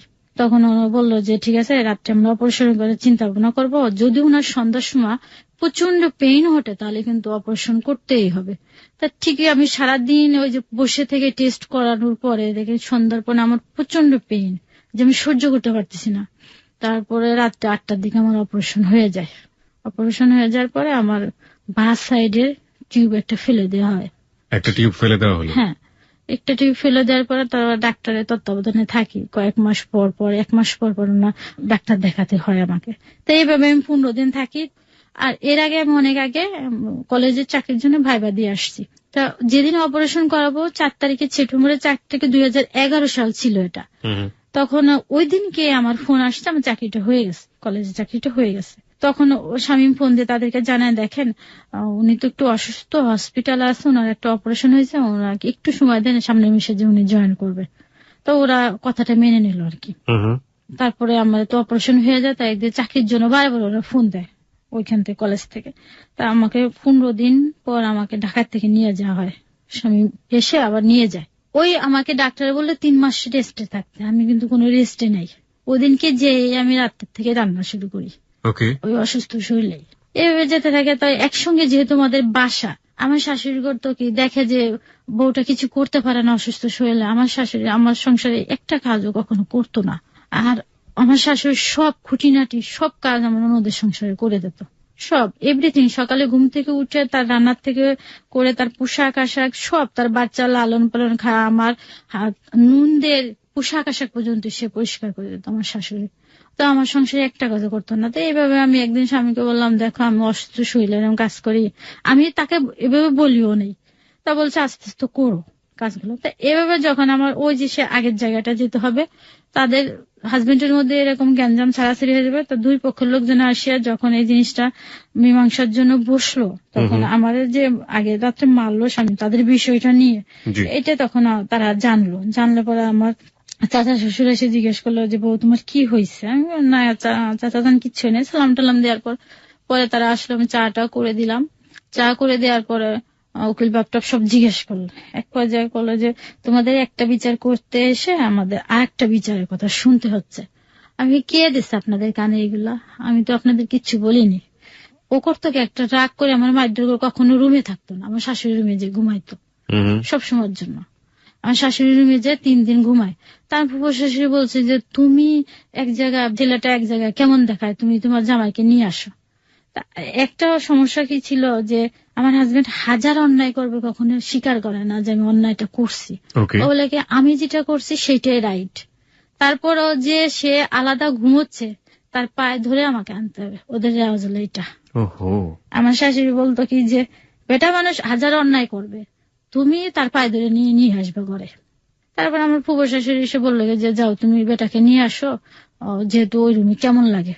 আমি বলছি যাই কেন সেই রুমে, বাসা কি আমার নেই, বাসা তার, সে বাসা ভাড়া দেয়, কেন ওই রুমে থাকে। পরে আমি যে যখন আমি বলছি যে রুমে আসো, তা বলছে আমি রুমে যেতাম না। তখন আমি মাথার নিচের থেকে বালিশটা নিয়ে আসছি, নিয়ে আসার পর কি ডিস্টার্ব করো না, আমার ভালো লাগে না, আমার এখানেই শান্তি, আমি এখানেই শান্তি আছে। তখন ও গেঞ্জি পরা ছিল, আমি গেঞ্জিটা ধরে টানতে নিয়ে চলে আসছি। অবস্থা বাসায় নিয়ে আসার পর জাস্ট আমাদের আবার ঠিক হয়ে গেছে এগুলা, আমরা আবার স্বাভাবিক সংসার করি। কিন্তু কথা হয়েছে একটা, তুমি আলাদা বাসা নেবা না ওরা আলাদা বাসা নেবে, দুইটার একটা, না হলে সময় আমি থাকতে পারবো না। আমি একটা জিনিস যেটা বুঝছি আপনার কথা শুনে, একটা শাশ্বত আবহমান বাংলার বধূ যেটাকে বলে, পারিবারিক সমস্যায় জর্জরিত, এবং এই সমস্যাগুলোকে আসলে খুব বড় আকারে সমস্যা বলবেন নাকি খুব ছোট আকারে সমস্যা বলবেন, এটা আপনাদের ব্যক্তিগত ব্যাপার। তবে এই সমস্যাগুলো প্রত্যেকটা মেয়েই কম বেশি ফেস করে এই এই ফ্যামিলিগুলোতে। এবং শাশুড়ির সাথে যে একটা মনোমালিন্য, ননদের সাথে একটা মনোমালিন্য, হাজবেন্ড সেখানে কতটা সক্রিয় ভূমিকা পালন করছে, ওয়াইফকে কতটা সাপোর্ট করছে, সেখানে একটা মনোকষ্ট, সবকিছু মিলিয়ে একটা গ্রাফ আজকে এখানে পরিষ্কার হচ্ছে। এক, 2 নম্বর হচ্ছে আড়ালে কিন্তু প্রকৃতি অনেক বড় একটা ক্ষতি করে দিচ্ছে, আপনারা ঠিক বুঝতে পারছেন কিনা জানি না। সেটা হচ্ছে একবার তার সন্তান হওয়ার কথা, সে মৃত সন্তান প্রসব করলো। দ্বিতীয়বার সন্তান আসলো পেটে, কিন্তু সন্তান যেখানে থাকার কথা সেখানে না থেকে সেটা থাকলো অন্য একটা জায়গাতে। ডাক্তারের ভাষাতে এটাকে খুব সুন্দর করে বোঝানো সম্ভব। আমরা অ্যাজ এ হোল বলতে পারি যে যে জায়গাটায় বেবিটা থাকার কথা ছিল সেই জায়গাটা বেবিটা ছিল না, ছিল অন্য একটা জায়গায় শরীরের মধ্যে, এবং যে কারণে তার একটা টিউবকে ফেলে দিতে হলো, যেটা তার জন্য একটা মারাত্মক রিস্ক হয়ে গেল পরবর্তীতে বেবি নেবার ক্ষেত্রে। এরকম একটা সময়ের মধ্যে দিয়ে আমরা যাচ্ছি, এবং যেখানে একটা জিনিস আমরা দেখতে পেরেছি যে যে কোনো কিছু দুর্ঘটনা ঘটলে ঘুরে ফিরে এই ভদ্রমহিলা অর্থাৎ মুক্তি তার কাছে এসে তাকেই দোষ দেওয়া হচ্ছে যে তোমার কারণে এটা হয়েছে, তোমার কারণে এটা হয়েছে। এবং ইনি ওই যে আবার বললাম গ্রাম বাংলার একেবারে আবহমান কালের যে শাশ্বত বাংলার বধূ, সে সবকিছুই মুখ বন্ধ করে চুপ করে সহ্য করছে, না বলছে তার হাজবেন্ডকে, না বলছে তার বাপের বাড়ির কাউকে। এবং এটা শেষ পর্যন্ত কোথায় যায় এটাই এখন দেখার বিষয়। তারপর কি হলো একটু জানতে চাই। তারপর আমার ননদরা আলাদা বাসা নিল, আমরা আলাদা বাসা নিলাম, এভাবে থাকে। হুম। গত বছর রমজানের ল্যাপ্রোস্কোপি করার জন্য সিলেটে এক ডাক্তার, মহিলা গাইনি ডাক্তারের সাথে আলাপ করলো। তো প্রথম রমজান আমাকে নিয়ে যাবে আলাপ করার দিন, ওদিন আমার কলেজ থেকে নিয়ে যায়। তো কলেজে তো আমি বোরকা পরে কখনো যাই না, এভাবেই যাই যেভাবে আছি এখন। তো ও তখন আমাকে বললো কি যে চলো আমার আরেক ননদের বাড়িতে, সিলেট, ওদের বাড়িতে ওইখানে সিলেট। তো ওখানে যেতে বলে, আমি বলছি দেখো ওদের বাসাতে আমি বোরকা পরা ছাড়া কখনো যাই না, গেলে ওরা সমালোচনা করবো, আমি এই অবস্থা যাবো না।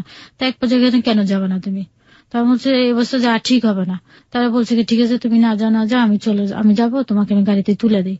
আমাকে গাড়িতে তুলে দেয়, আমি চলে আসি। কিন্তু ওটাও ভিতরে ভিতরে রাগ করতে থাকে, স্বামী রাগ করতে থাকে। তো আমি তাকে ফোন দিই, তুমি রওনা আছো, ফোনটা আমাকে রিসিভ করে বলে যে আমি গাড়িতে উঠবো 8টার সময়, রাত 8টায়। তো বাসায় এসে ওটারই ফুলতে থাকে এক পর্যায়ে। তবে জিজ্ঞেস করে বলে না আমার শাশুড়িকে সেটা বলে দেয় এক পর্যায়ে কথা কাটাকাটি হওয়ার পরে ওদিনকে আমার মারধর করার পরে আমি এক পর্যায়ে করে কি ঘর থেকে বের করে দেয়। তারপরে থেকে কিছু হলে আমাকে বলে ঘর থেকে বের হয়ে যা, আমাকে